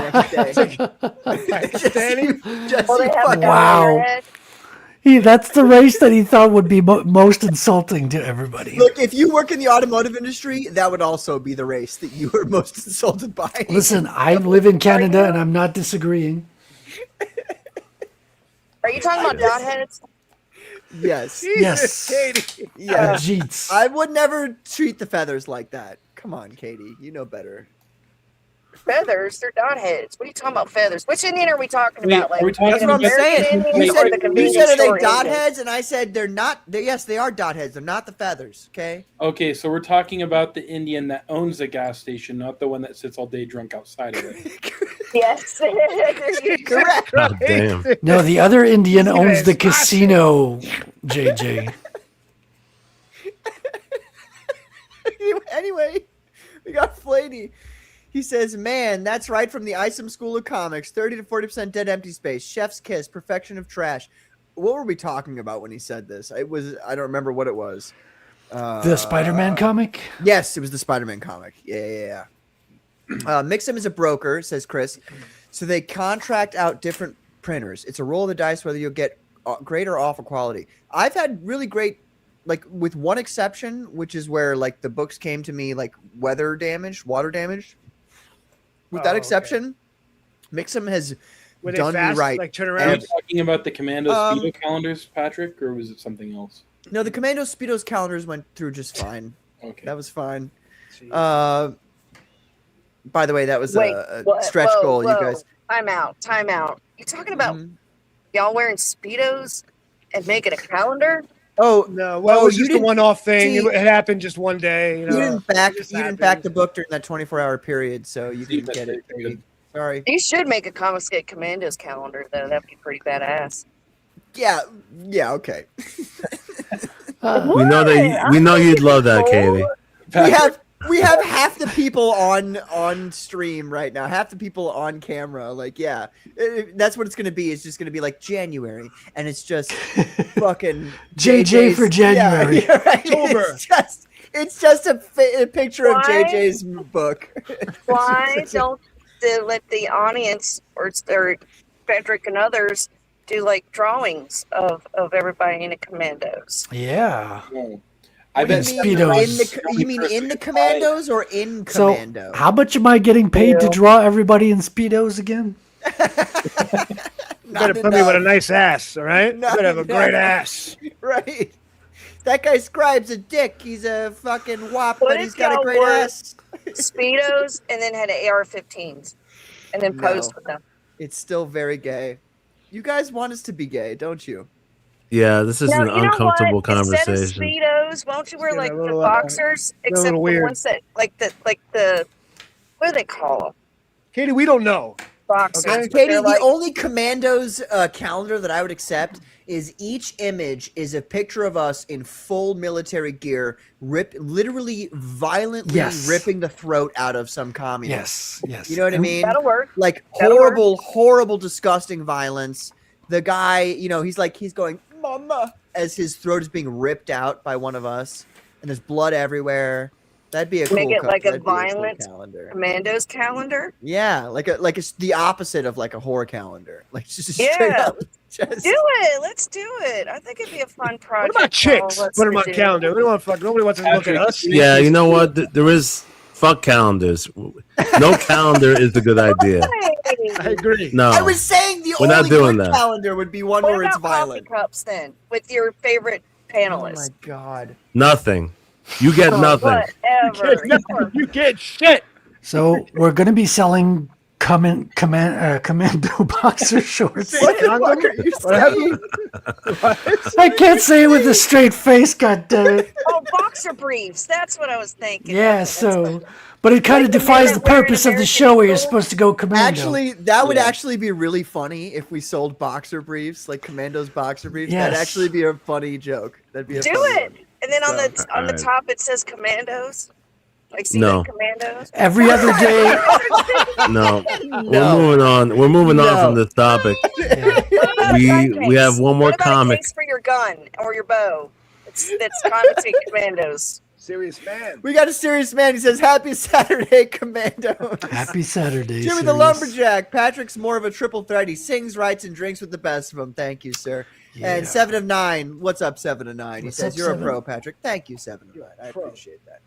All right. We have one more comic book that we're going to be talking about tonight. It is the one we've saved for last. I was going to talk about Giant Size Two-Fisted Manly Tales, but I don't want to. Let me put it like this. The dialogue is great. Chuck Dixon does a great job with the dialogue. Butch Juice's work is really fantastic on the art. It's a hard book to get through. I say that because there's so many back and forths between different groups of characters that you never really fully settle on a character that you want to root for, and that I don't know. It's just like half the time I was spending my time trying to figure out what the hell's going on. And I think that's because there's constant switches between scenes and characters and times. Like almost every turn of the page is like a new, like, this is a new day. Wait, and that's, which are we talking about, Patrick? I'm talking about this one right here. Oh, yeah. The art is spectacular. There's no doubt about it. Like, Butch does just an unbelievable job. I was surprised that they knew about Hojo, though. Like, nobody, like, didn't feel like these guys would know about Hojo, but that they say, "Hey, Hojo, you're next," like, is just a little. Isn't that Tojo? What? It says Tojo. Tojo. Oh, yeah, that's Tojo. Hojo's twin brother. Hojo. Oh, my bad. I thought they were. Just Jeez. Oh, well, I probably got to go back and tell DM Hojo that they're not coming after him. Jeez, that's. I thought Graham had it out for Hojo. Mixed up. I thought Graham hated Hojo and he was out for him. So Whoops, Well, I mean, my that bad. still could be, but That's still good. I mean, kind of understandable, maybe. No, so It's possible. Anyway, the art is spectacular. There's no doubt about it. Hojo wrote him a note. What was on it? Spill the deets. What did you say? Yeah, well, 7 of 9 said that Hojo wrote him a note. What was in the note? That's what we want to know. What kind we of all note want was to know it? that. Was it a like sexy why note? does Chuck Dixon hate you so much that he wrote, "Hey Hojo, you're next"? You know, I just want to know that. I'm interested to know. Or but hey anyway, Hojo, get on this dojo, baby. Woo! I don't know. Ignore me. Katie, you can't just say "woo" after the things you say and expect people to go, "Oh yeah, right." Dude, that is so clippable.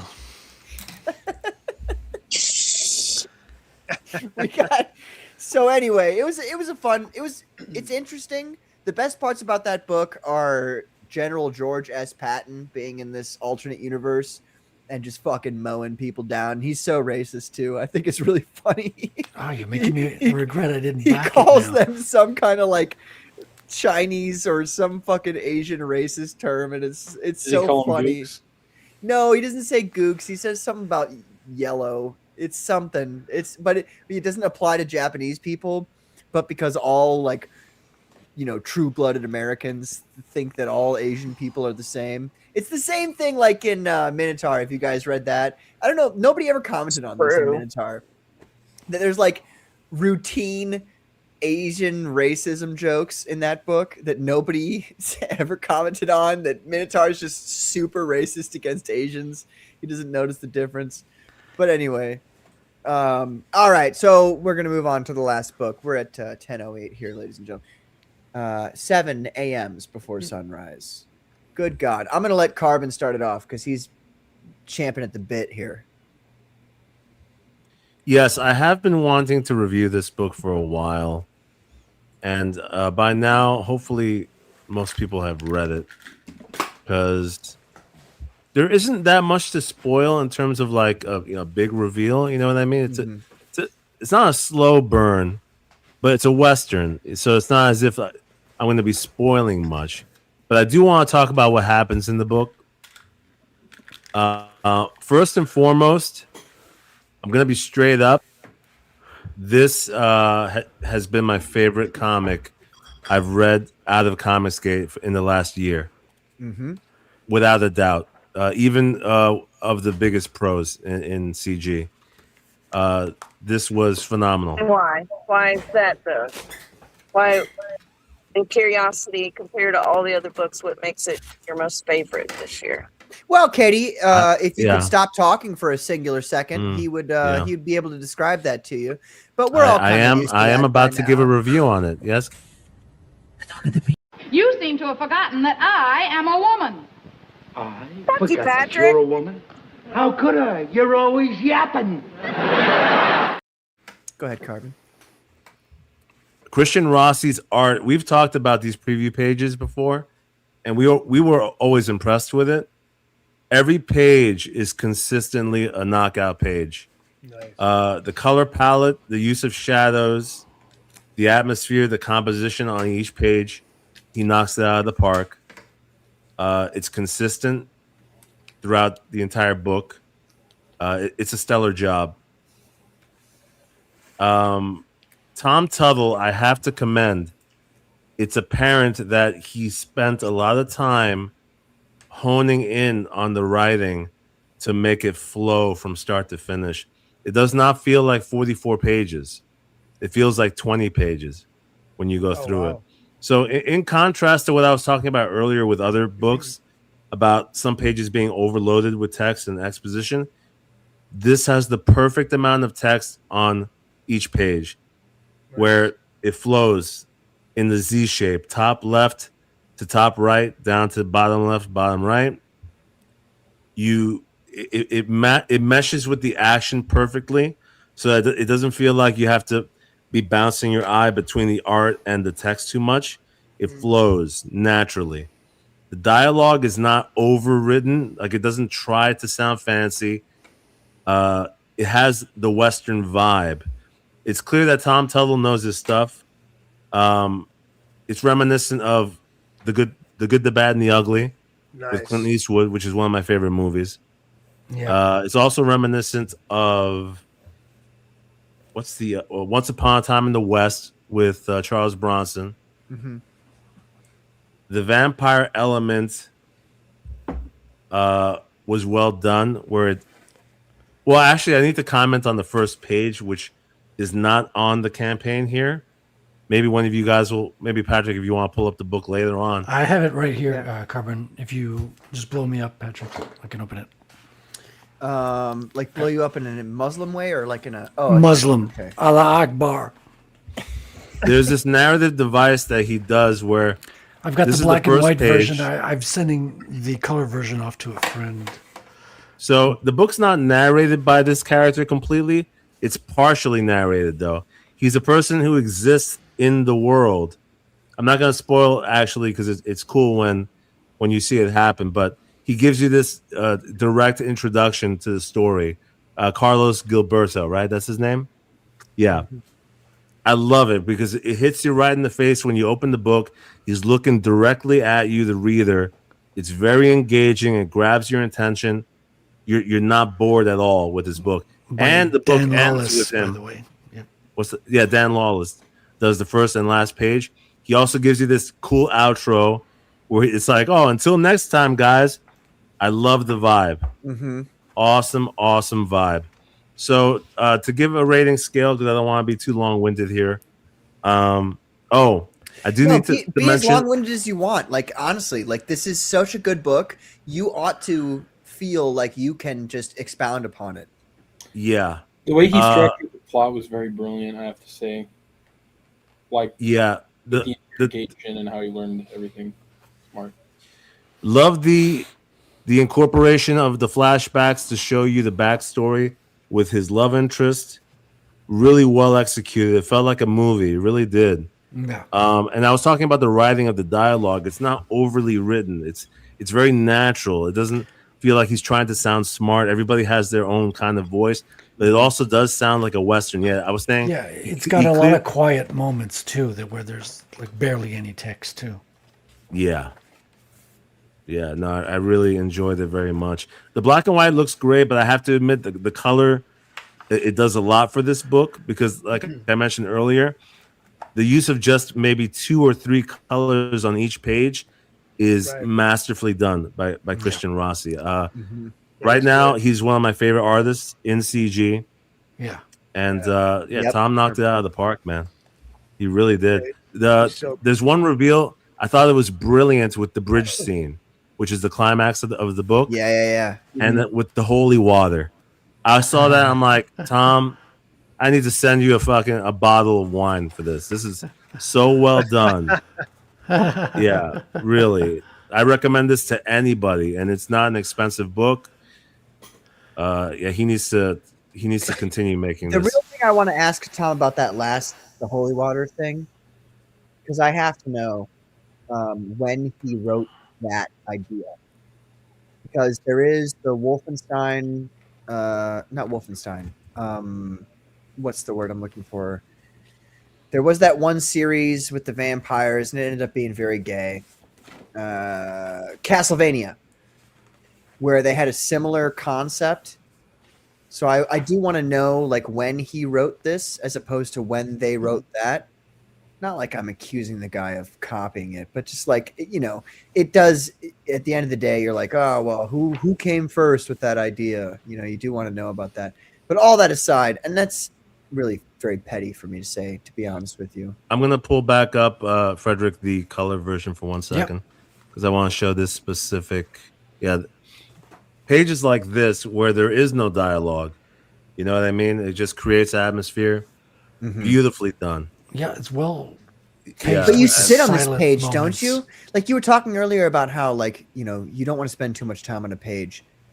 The colored edition of this, the black and white, you kind of move through this page, but the colored edition, it's like, I don't know. I sat there for at least 5 seconds a panel, at least, just looking, and it's so. I don't know. With the colored edition, it really like gives you that feeling of time passing, and then you see the yellow behind the people standing in the doorways. I think is a huge positive that the color has over the black. Love it, man. the use of shadows and silhouettes. Yeah, because when Yeah, it's it's when really- it's when really it's black and white, and it's just white behind the people.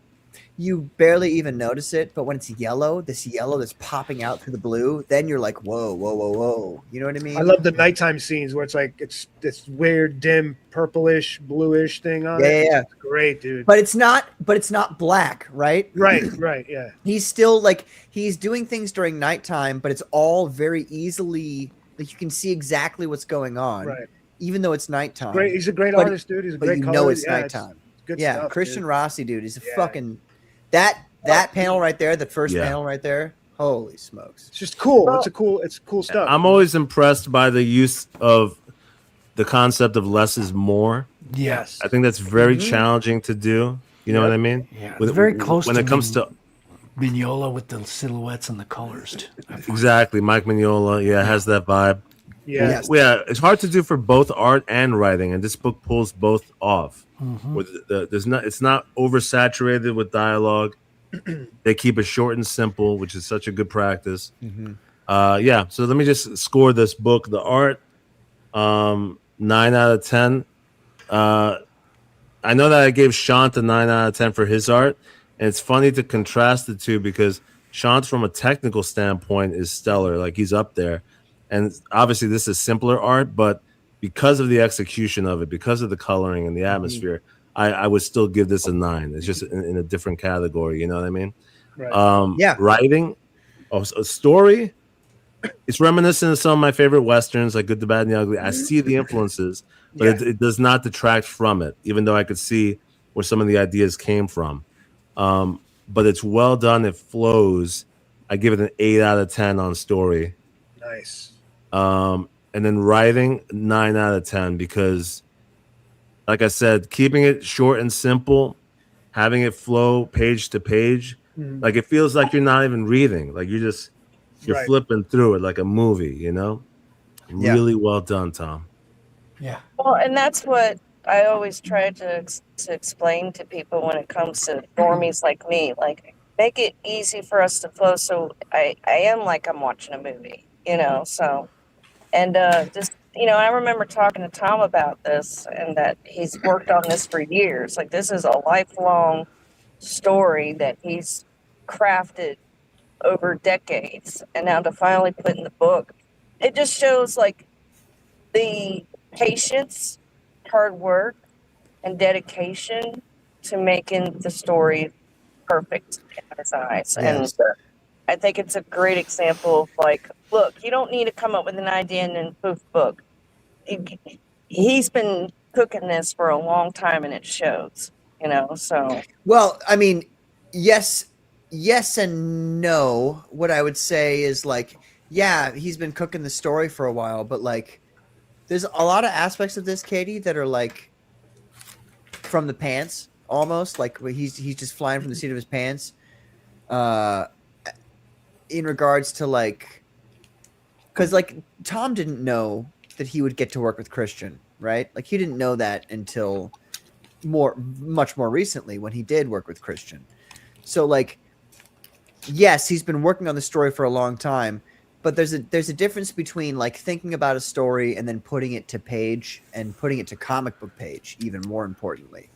So what I'm trying to say is, I'm not diminishing your point at all. What I'm trying to say is like, think about the fact that like he took this again, and this, so some people have been saying this here, this is his first outing. Yeah, it's his first outing as so the story might have been, set, and it is, because you can tell from, if you read the story, you can tell like there's a lot more planned, there's a lot more that's going to happen and going to go on. And this is just the very first portion of it. So from that perspective, yes, but like the idea that he would be able to come out with his first book and it be so fucking spectacular and have Christian's art so perfectly capture what he's trying to do. Like, again, Katie, I'm not trying to like diminish your point in the slightest. I'm actually doing the opposite. What I'm trying to do is I'm trying to say like, it's shocking to me that Tom did this as his first outing. I guess that's what I'm trying to say. Like, Right.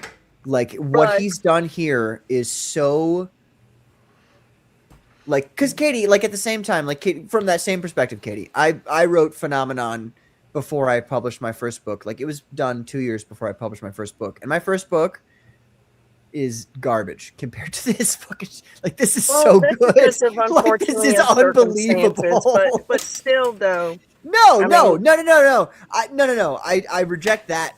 What you just said there. I reject that notion. I would say that Tom knows how good comic books are made. Like he gets that, and I didn't know that when I first started. Like I didn't understand all the rules and all the things, and I'm trying to learn. But Tom is there, and he's been there, and he knows it already. And so he came out with his first book as a fucking grand slam. You know what I mean? Like holy shit! He came out with this book, and it is like if you asked any average comic book reader, like people who really read they'd say they've got their pull list every week at their the local store. Talk to any of them, you give them this book, they will not tell you that this was the first book this guy ever did. They would tell you, oh, this guy's probably been in the business for a long time. Yeah, that's what I'm trying to say. This is something that you literally people would buy in the shop. People would buy this comic in the shop. It would sell well. And if somebody said this raised the standard, it really does, because all the small creators are looking at this and we're like, fuck, like we gotta step our game up. What do we do now? I mean?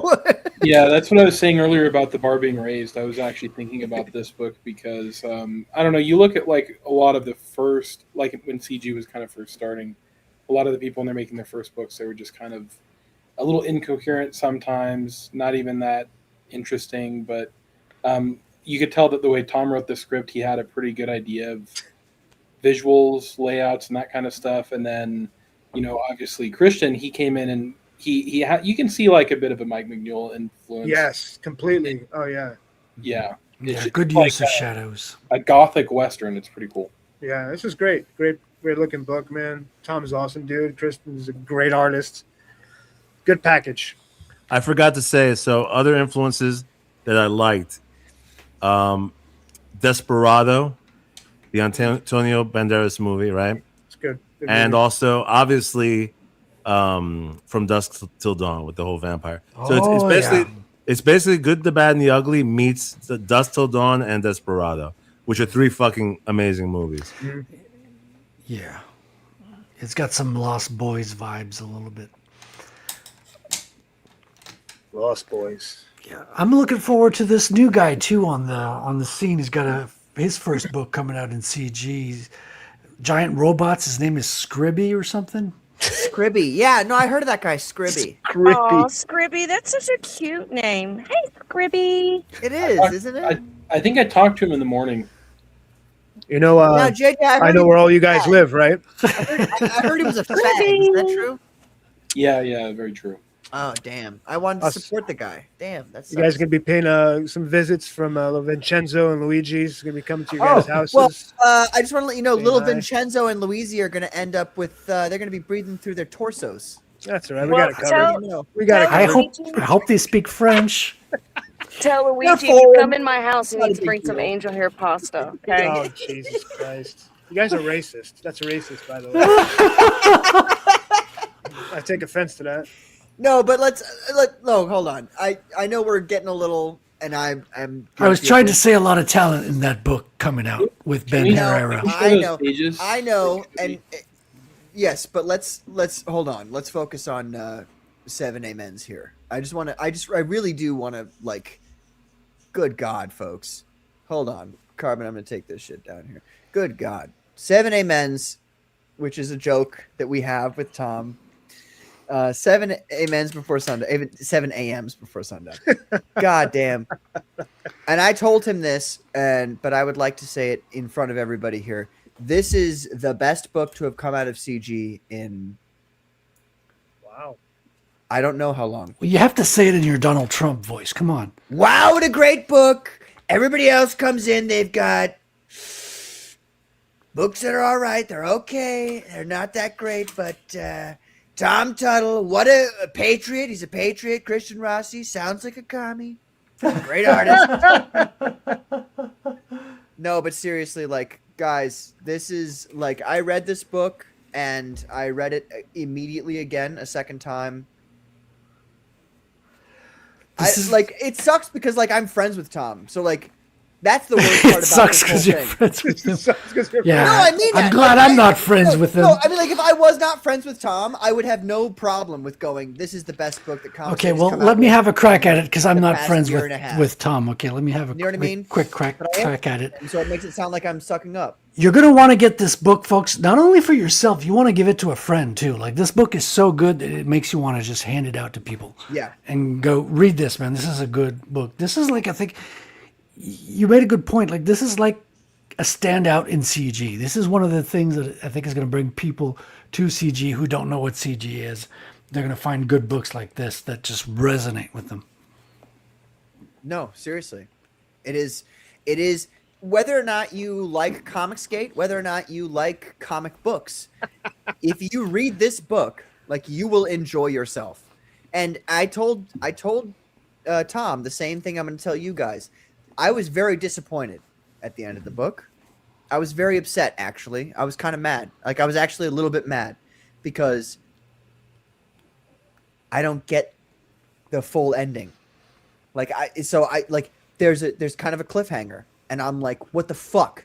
Like, I wanted the full ending. Like, I was hoping this whole story would resolve itself, but it doesn't. And now I'm mad because I want to know what the resolution is. Like the ending of Widow's Bay. Yeah. That's how you know what a good story is. When you're like, you know, emotionally invested. No, when you're just like, when you actually do care about, like, this has to resolve itself. You know what I mean? Yeah. There's a lot of people, like, you don't care about the story. Okay, whatever. If you end up caring about the resolution and you don't achieve that at the end of what you're doing, and your audience goes, where's the resolution? I have to watch the next one, or I have to read the next one.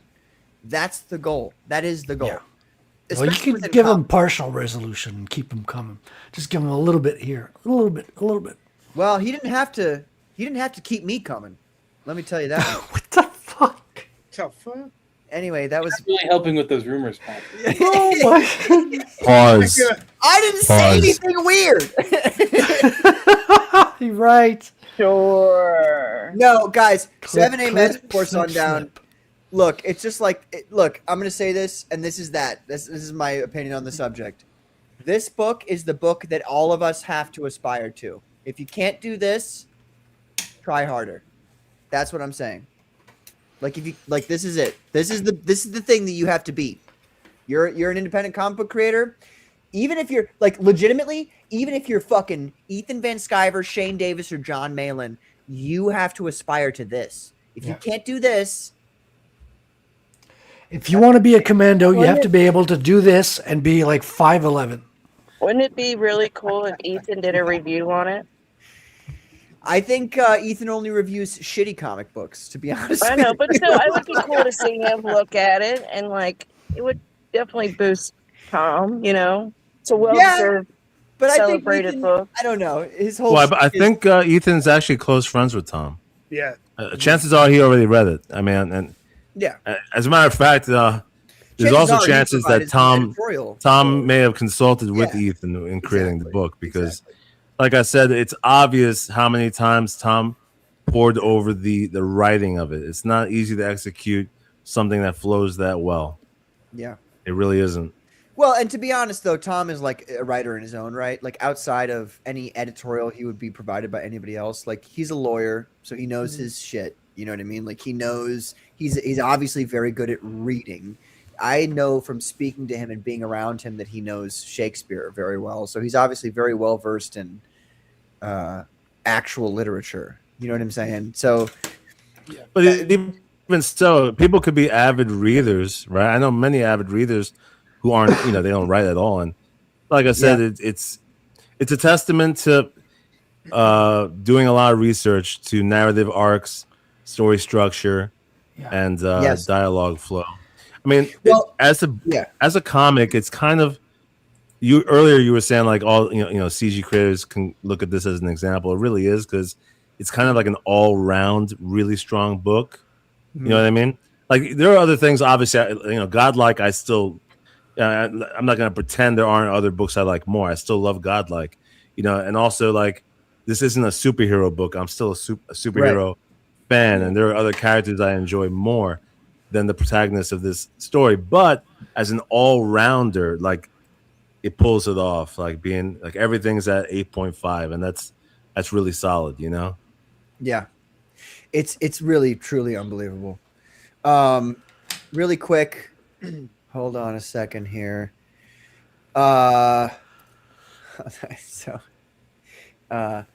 We got Thomas Tuttle, ladies and gentlemen. He says, "Thanks for the kind words, guys. And Dredrick, let's be friends. I'll let you ride my bike." Of course, he gets his mandatory. Oh, here we go. Oh.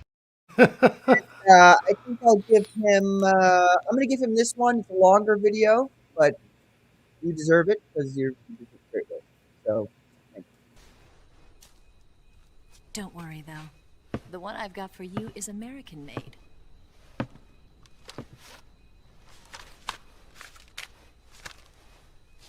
$45, huh? Oh God, here we go. Incredible. Do you like it? The feeding ramp is polished to a mirror sheen. The slide's been reinforced, and the interlock with the frame is tightened for added precision. The sight system is original too. The thumb safety is extended to make it easier on the finger. A long type trigger with non-slip grooves. A ring hammer. The base of the trigger guard's been filed down for a higher grip. And not only that, nearly every part of this gun has been expertly crafted and customized. Nerd. Tom, I hope you understand that's the highest level of love I could give you. Yeah, that is very cool. Like, to give you a gun autist's version of a 45 1911 is the highest level of compliment and love I could give you, just so you know. But I said it before when I was promoting this book and saying you guys should buy this book, and I'll say it again. Thomas Tuttle is the exemplary member of Comicsgate. He is the Comicsgater. If you want to talk about what Comicsgate is all about, in my opinion, and a lot of professionals don't like my opinion in this regard, but I'm going to say it anyway.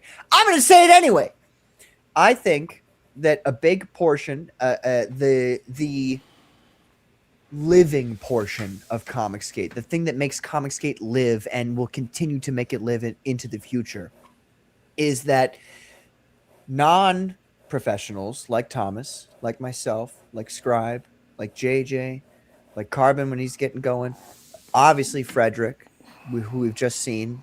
We spent a whole good time on Frederick's book this morning, at the beginning of the show.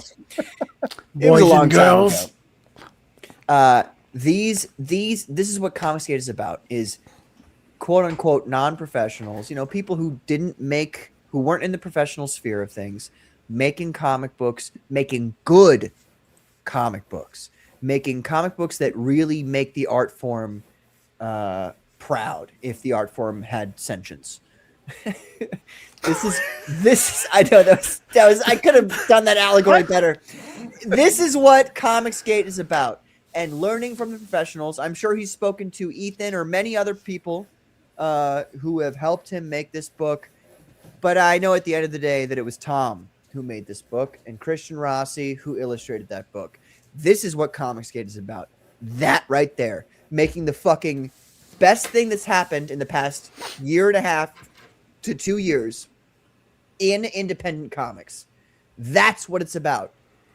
You don't think it's too good, though, do you? Like, you don't think he had to deal with dark forces to make this comic, did you? No, actually, I don't think he had to deal with dark. No, yeah, actually, that's a good point. Like, there are some aspects where I would go, you probably dealt with dark forces. You probably made a satanic pact, No.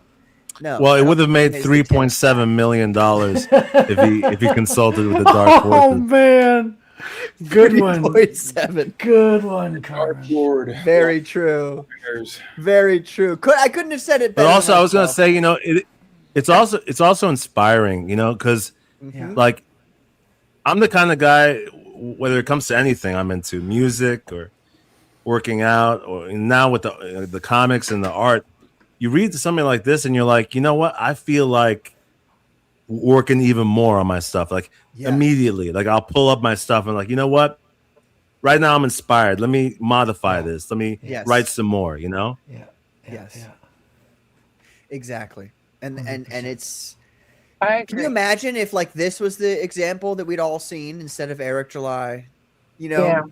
2, 3, 4 fucking years ago. However Well, long I that would was I would ago. not have taken criticism so well now. Like if I didn't learn that from Eric. And maybe that's a fair. Hey, actually, though, you might be joking, but maybe that's a fair point. No, that's not a joke. I think it's a fair point I mean because what I it made say. people realize how such a loser you are, or just a Yeah. crybaby if you can't take criticism. Yeah. And it's you can see from outside perspectives how much of somebody is a loser from their actions better than you can from doing the same things yourself. You know, like I doubt that Eric has the same perspective on himself that we all have. Oh dear Lord. You know what I think mean? His ego is Yeah, inflated to the well, highest point. I mean, I agree with you, Patrick. I think Tom's book is a great example It's of unbelievable. why Comicsgate exists and Yes. why it's here. I mean, honestly, like that was people talk about, oh, Comicsgate is dying, you know, this, that, and the other. And then I get a book like this in the mail and I'm like, ha! Like it's laughable at that point. You know, it's like, well, I got a book like this from Tom Tuttle. So fuck you. Like I know how good his this shit first is. comic, and he delivered it. And it's in Can you people's imagine what his hands. next comics are going to be like? If this is the first one, you know what I mean? Holy shit. I wonder how he did the shipping. That's the hard part. Yeah. Fuck you, JJ. Shipping is not hard. What? Scribe, What happened? Scribe. What happened? I need you to send Luigi over to JJ. JJ's part of. We work together. He gets rid of the stuff I don't want. I'm the cleaner. He's the cleaner. He's the guy. He's got a lot of tarmacs or a lot of fucking tar. He's got antibiotics. Amish knows how to bury things. Yeah. They keep quiet. They don't like to talk to the police. Wow. Yeah, it's important to do business with other tribes. Ladies and gentlemen, we have $5 from Comic Book, who I know his real name is Catholic in Comics. Hail, brother. Comic Book Hail. One. Quinlan, I am only throwing this loose change at your feet because I'm so happy to hear Katie's voice. Ah, that's beautiful. Oh, thank you, Comic Book One. You're a sweetheart. You are a sweetheart. And it's Comic Book One, Patrick, so right. Well, it says Comic Book. Yeah, but one everybody goes, in the middle. There's a one in the middle. Yeah, Yeah, but the but- one. So if you wanted me to pronounce it one, you should put that at the end. Com One Book. Look, hey, Comic Well, Book, that's how Ethan brother. says his I name, know so Comic I'm Book. I following know it. that women, like They're crazy. logic, reality, like how things are actually supposed to be done. So I understand that's why Katie does it. But hey, brother, I appreciate you. This Well, it's is, kind of like 7 of 9 here, where it's actually Sieve 7 of 9, Ein 38. Yeah, exactly. Steve 7 of 9. That's right. Exactly. Are you the Thank same you. guys that read it Fan 4 Stick when it came out? Yes. See, other people are like that. I'm not like that. Fan 4 Stick. Oh my god. Thank you, Comic Book One. Thank you. Thank you, But Comic anyway, Book One, for giving me in regards $5. to- In regards to Katie correcting me on your name, this is how I feel. Comic book. Who fucking cares? So anyway, we're gonna end the show tonight. It's gonna be a great time. No, I appreciate your $5. I really do. Even though it was you thought. Your mic is shit. Yeah, your mic right is. now. Who you, dude? You sound like a gag dude. You should And get a I'm the good one with mic. the You worst should get a audio better on this mic. panel. Yeah, like your audio really shut out. We can't hear you at all. Look at it. While he's looking at. This is such a grumpy face. Oh, real quick, are you guys planning on watching The Odyssey in Oh theaters? dear Lord, no. I'm gonna see it. I'm gonna see it I'm next going week. back and forth on that. I mean, if you guys want to review it next week, I'll probably watch it. I'm definitely gonna go see it in theaters. For now, I'm Is at that the what point. now? Yes, Patty. Princess You Patty. can't- It's fine now. Yeah, because I do want to see what the whole deal is. You know what I mean? I heard And the it was more good. I'm hearing about the details, at the very least, I know that it's worth looking at. You know, to consider. Mhm. I'm gonna see it. I'll see Well, it hasn't next it week. been getting some high praises lately? I know some people are Yeah, bitching, like saying it's woke, but yeah. apparently You I heard know, a lot of people say it's a good I've book. done I a mean, lot just of don't research on whatever. it. By now, I know a lot about the movie, and at the very least, Nolan's a good filmmaker, and there are aspects that sound impressive to it. So I want to see the whole IMAX thing also, like the whole movie in IMAX. Yeah. Yesterday on Ballers, Shane was showing me Ellen Page running, and that was really funny. It was like watching Elmer Fudd. It was the funniest thing. Elmer Well, you know, the Fudd. funny thing is, it sounds like it's like really the only issues with the movie are those diversity problems that we're all aware She's of. only in Because it for 5 minutes. Or he yeah, is. because it sounds like everything else in the movie was good. So if that's Stop, the Carvin. case, Hold on for a second. Did you correct yourself and say he, Scribe? Yeah, I fucked up. He's Don't do it. that. I call it an it. Pretenders. Yeah, whatever no. the So fuck on it my is. show, if you call a transsexual their preferred pronouns, that actually offends me. Like I'm actually going to be upset about that. Don't ever do that again. Just she's a she. That's the truth. It's an it. Okay, an it. that's fine too. Or Scribe. a One pretender. morning. Don't ever Or- correct yourself and go, "Oh, Or I a mean, pretender. he, don't." Could you imagine though, like chopping off your Can't- like chopping can't up your stand body? that shit. You know, like turning yourself into ground beef, and then You that's want to know you- how they cut the dicks off? What they do is that like they split it down the middle and then they pull it back to where it Oh. goes up into your body, and then they sew it, and then you know it's Yeah, and it's So also that's like when they make- years of healing and the open wounds. It's disgusting, dude. It's disgusting. Yep, they pull it back like a banana. can we not talk about gross things? Anyway, we got Jeez. this amazing cover by Alan. Well, you're the one who brought up the Odyssey, you know. Yeah, but I don't want to know about the surgery. Yeah, Katie. Thanks. Shit. Hey, everybody's got to get it from sometime. Wait, is that art by Alan Goldman? Ladies and gentlemen, this is the spectacular Alan Goldman, complimented perfectly by, and I love this. I love when like artists engage in like their little bromances because Scribe, is this new? Alan fucking loves the way Peter colors things, and I knew he would. Like I knew he would. I knew that giving Peter something from Alan is one, something Peter would enjoy coloring, and two, something that Alan would enjoy seeing colored. And that's honestly one of the most like enjoyable things when these artists, you know, because I don't know, you guys probably has experiences with artists where they're just like, I hate this artist, I don't like this artist, like, you know.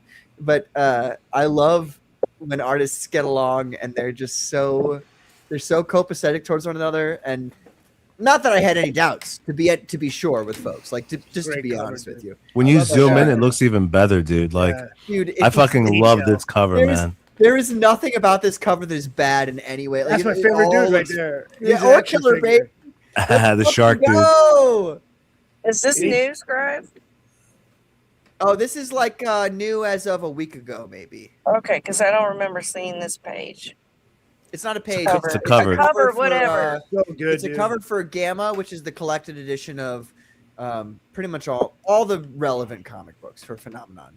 I love the So- shark, dude. That's my favorite. So the He's launch back. next week, Patrick. Yes, sir. This will be available, and River of Blood with Correct. the Ethan cover. Yep. So the goal is next week on the Comicsgate Commandos, the Comicsgate Commandos. Next week we're gonna have, hopefully speaking, our special guest star Ethan Van Stiver. We're also going to be having Peter Gilmore, hopefully as well.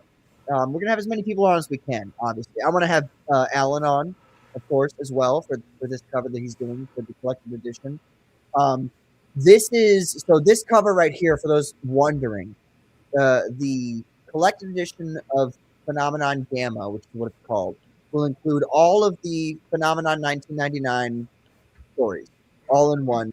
And this is the cover for that, you know, that hardcover that's going to be about 180 pages, which I got a prototype for email coming to me which I hope to get before we launch. If I get that before we launch, I can show you guys like exactly like how it's gonna look. Like, So it's going to be a hardcover with this cover? yes. Virgin or not? I don't think Virgin. I think it's Yeah, gonna have, I want the logo up top. Yeah, I think the logo's Yeah. gonna it's gonna be the green logo, not the yellow one. Okay. Yeah, the green works with the color. Yeah, I agree. I saw the agree. chat online about that. Now I do 100% feel like if it was black and white, it would be the yellow. I agree 100%. But with the color, the green I think is better. So you don't have an official black and white version for this one? Not for this cover. I gotta find some way to do something with that because I like the black and white grayscale that Peter did. The grayscale that like because he does grayscales and then he does the colors. So like that grayscale that Peter did to Alan's inks with the yellow is so sexy that I have to find something. You know what I mean? I have to find something to put that on. But for the time being, what it's going to be is this cover. I mean, I could just here, can I? I'll just show, I'll just bring up the actual cover. I was showing the Virgin there just because I wanted people to see the Virgin. I think the Virgin art is cool, and there is an. Did I save the correct version of this? Let me see here. I sure did. Okay, hold on 1 second. Microsoft uploaded it to its servers. This is going to be what. This is going to be exactly what it looks like. There was a black bar behind it on the post I made, but that has been removed since then. So this is going to be the actual Looks great, dude. There's no black bar. And so now it's just like the complete Alan Goldman background with the green phenomenon gamma. Looks awesome, dude. And this Perfect, includes how So I many mean, books? you guys have three options. You either have the Aaron Lopresti cover A, you have the Sean Salter cover B, which I have not really revealed yet, so that's going to be another thing. And then we've got the Alan Goldman. This one's going to be obviously way more expensive. Like this one's the cover A and cover B are both going to be they're going to be $25 because they are both 80-page books. At least 80-page books. So does this cover Phenomenal Tales or not? Probably not, right? No, yes. Just Phenomenon. No, it's all Phenomenon. All of the stories within the modern Russian context are incorporated into Phenomenon Gamma. So you will get Phenomenal Tales #1, Minotaur. You will get Phenomenon #2 and Phenomenon #3. And then also the 4-page recap of 4 by Claudio Sepulveda. So you're gonna, at the end of the day, you're gonna be looking at 180 pages of comic book for $50 in a hardcover edition with this cover. Nice. But you're also selling #3 on its own separately. Yes. #3 will be sold separately as a floppy with the Aaron Lopresti and the Sean Salter covers. There you go. Okay. So, that will be $25, I believe. Nice. I can't wait to get this hardcover, man. This is fucking beautiful. The cover's so awesome, too. Yeah, sick, man. Yeah, it's so I sick. love the colors. I dude. Yeah, he's so good, dude. I want to get Peter to work on a pinup. I like the purples and blues on one side, and then you got the red, yellow, and orange, and it's the way they clash together works perfect. Plus, Alan's line work is just crazy nasty, and I love that shark, dude. I want an action figure. Seriously, dude, that shark guy. The title, Killer is a fucking. He's a badass, dude. We're gonna see more of him in this comic. So. And I like the title, that shade of green, neon green, because it brings it all together. With all it's neon green, but it's not like candy. It's like pastel. Yeah. But also on this cover, he did great justice to the design of the characters. Yes. This is the first time I'm seeing them looking awesome, amazing, the best that they can look. Yes. And I gotta give you credit, man. The designs are good. I'm a little jealous. It's hard to create unique designs of characters. Dude, look at this is it's really cool to part of see. the. Look at his fucking the way he made Diamond's torso. Look at the fabric there. That's sick. Wild, dude. He's you see, so good. I can't even describe what he's doing. I know what he's doing. He's doing astronaut suit type shit. But I can't. Very strong pose. That girl, what's her name? The chick. Blue Rose. That pose is so strong. Yeah. Very that strong 90s pose, you know? Well, that's all me. Yeah. The layout was all entirely me.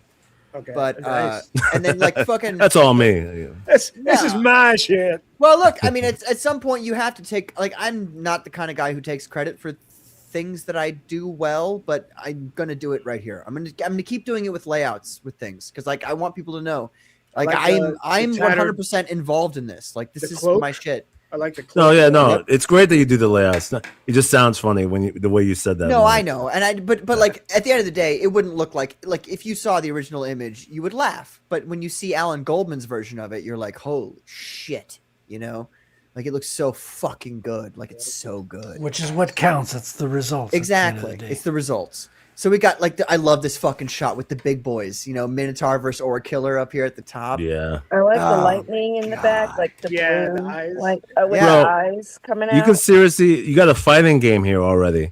With Yeah. even I know. with just these 6 characters, I know. you got a fucking fighting game right here.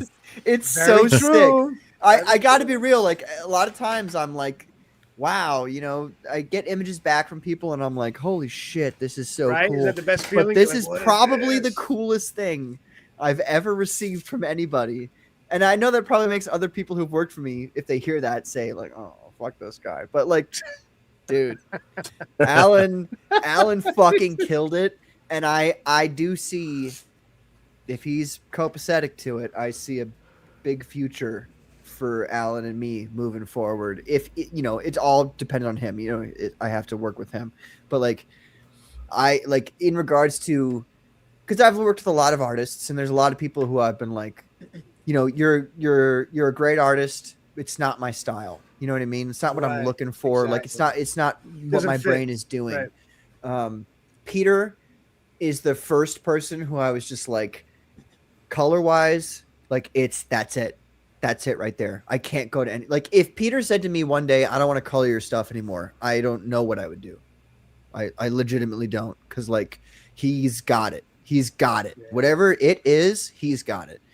And I feel like Claudio and Alan are the two people who I've been like, yeah, you guys fucking get it. Like you understand what I'm trying to do here.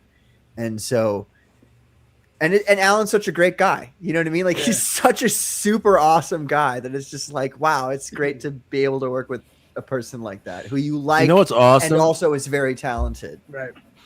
It's awesome because I know that Alan is going to be getting a lot of work Mhm. from CG. Like already, there's a bunch of people already looking at him. Which Like, bothers me because I'm like, stop talking to him. I want to talk to him. Right? Stop You talking- you're like, no, I want it just for me. Yeah. I know Yeah. what you mean.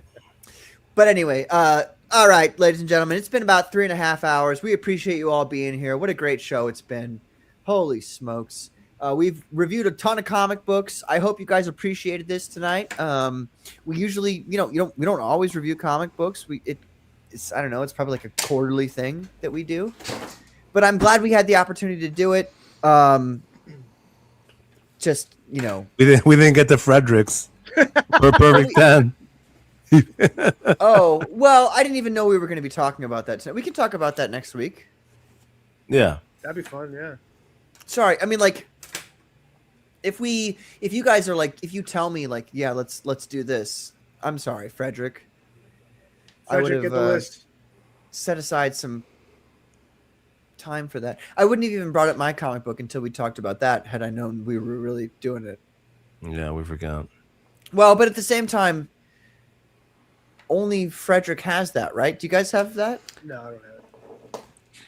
No, I think I'm the only one. This is like the complete number 1 to 6 issue with art by Paul Rodriguez. This is like 10 years of work, which is amazing.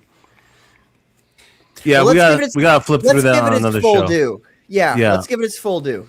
So we'll do it 2 weeks from now because next show is going to be the P3 launch. So let's sounds do good. it next show or 2 shows from now. Is that all right? Of course. Sounds good. Can I say something? Go No. ahead, girl. But it was nice for you to try. Oh. I'm just kidding. What are you, Katie? No, it's awesome because I just want to remind everybody Monday it will be the 100th episode of Good Morning Comicsgate. So That's right. Yes. yeah. I'm excited. I just thought I'd remind everybody it's going to be the 100th episode on Monday. That's going to be a lot of fun. What time do you go live? EST? 10 a.m. So not okay. Okay, perfect. EST, and then I go to about 2 p.m. Eastern Standard. Okay. You got a special guest for 100? No, I just figured. I thought about putting the link in the King's room or whatever, and just let them know, like, hey, it's my 100th episode. If you like to stop by, come on by. I'm just kind of leaving it open. I really don't have anything Katie, planned. I did find some old clips from the channel that I uploaded on Twitter, because I guess the way they updated Twitter now, you have like you can go straight and see all of the videos and stuff you've uploaded. Mm-hmm. And I got lots of where we had fire on the morning show and stuff. So we're gonna go down memory lane a little bit. And Nice. just That'll hang be out and have fun. Yeah. Well, Katie, make a post tomorrow, please, and we'll all make sure everybody is well aware that Monday sleeping's is the gonna make me a thumbnail and AI video for it, so I'll have all that out. Oh my God, we got $10, ladies and gentlemen, from Katie. 100 Good Morning CG. Be there. You should have given that to Katie on Monday. It's fine. But thank you. Thanks for the $10, by the way. Thank you, Blaine. I look forward to seeing you there too, darling. It comes all to me, by the way. Yeah, so here's how Scribe looks every time he goes on somebody else's show.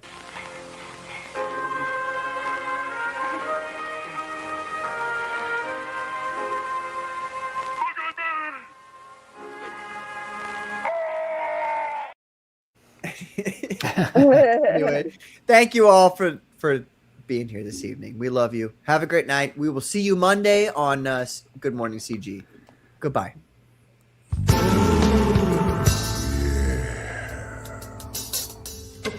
Bye, everybody. Love you. Have a great night. Be sure to like and subscribe by your edit. And oh my God. Mute her. If you guys don't shut the fuck up, I'm gonna have to find a way to make you shut.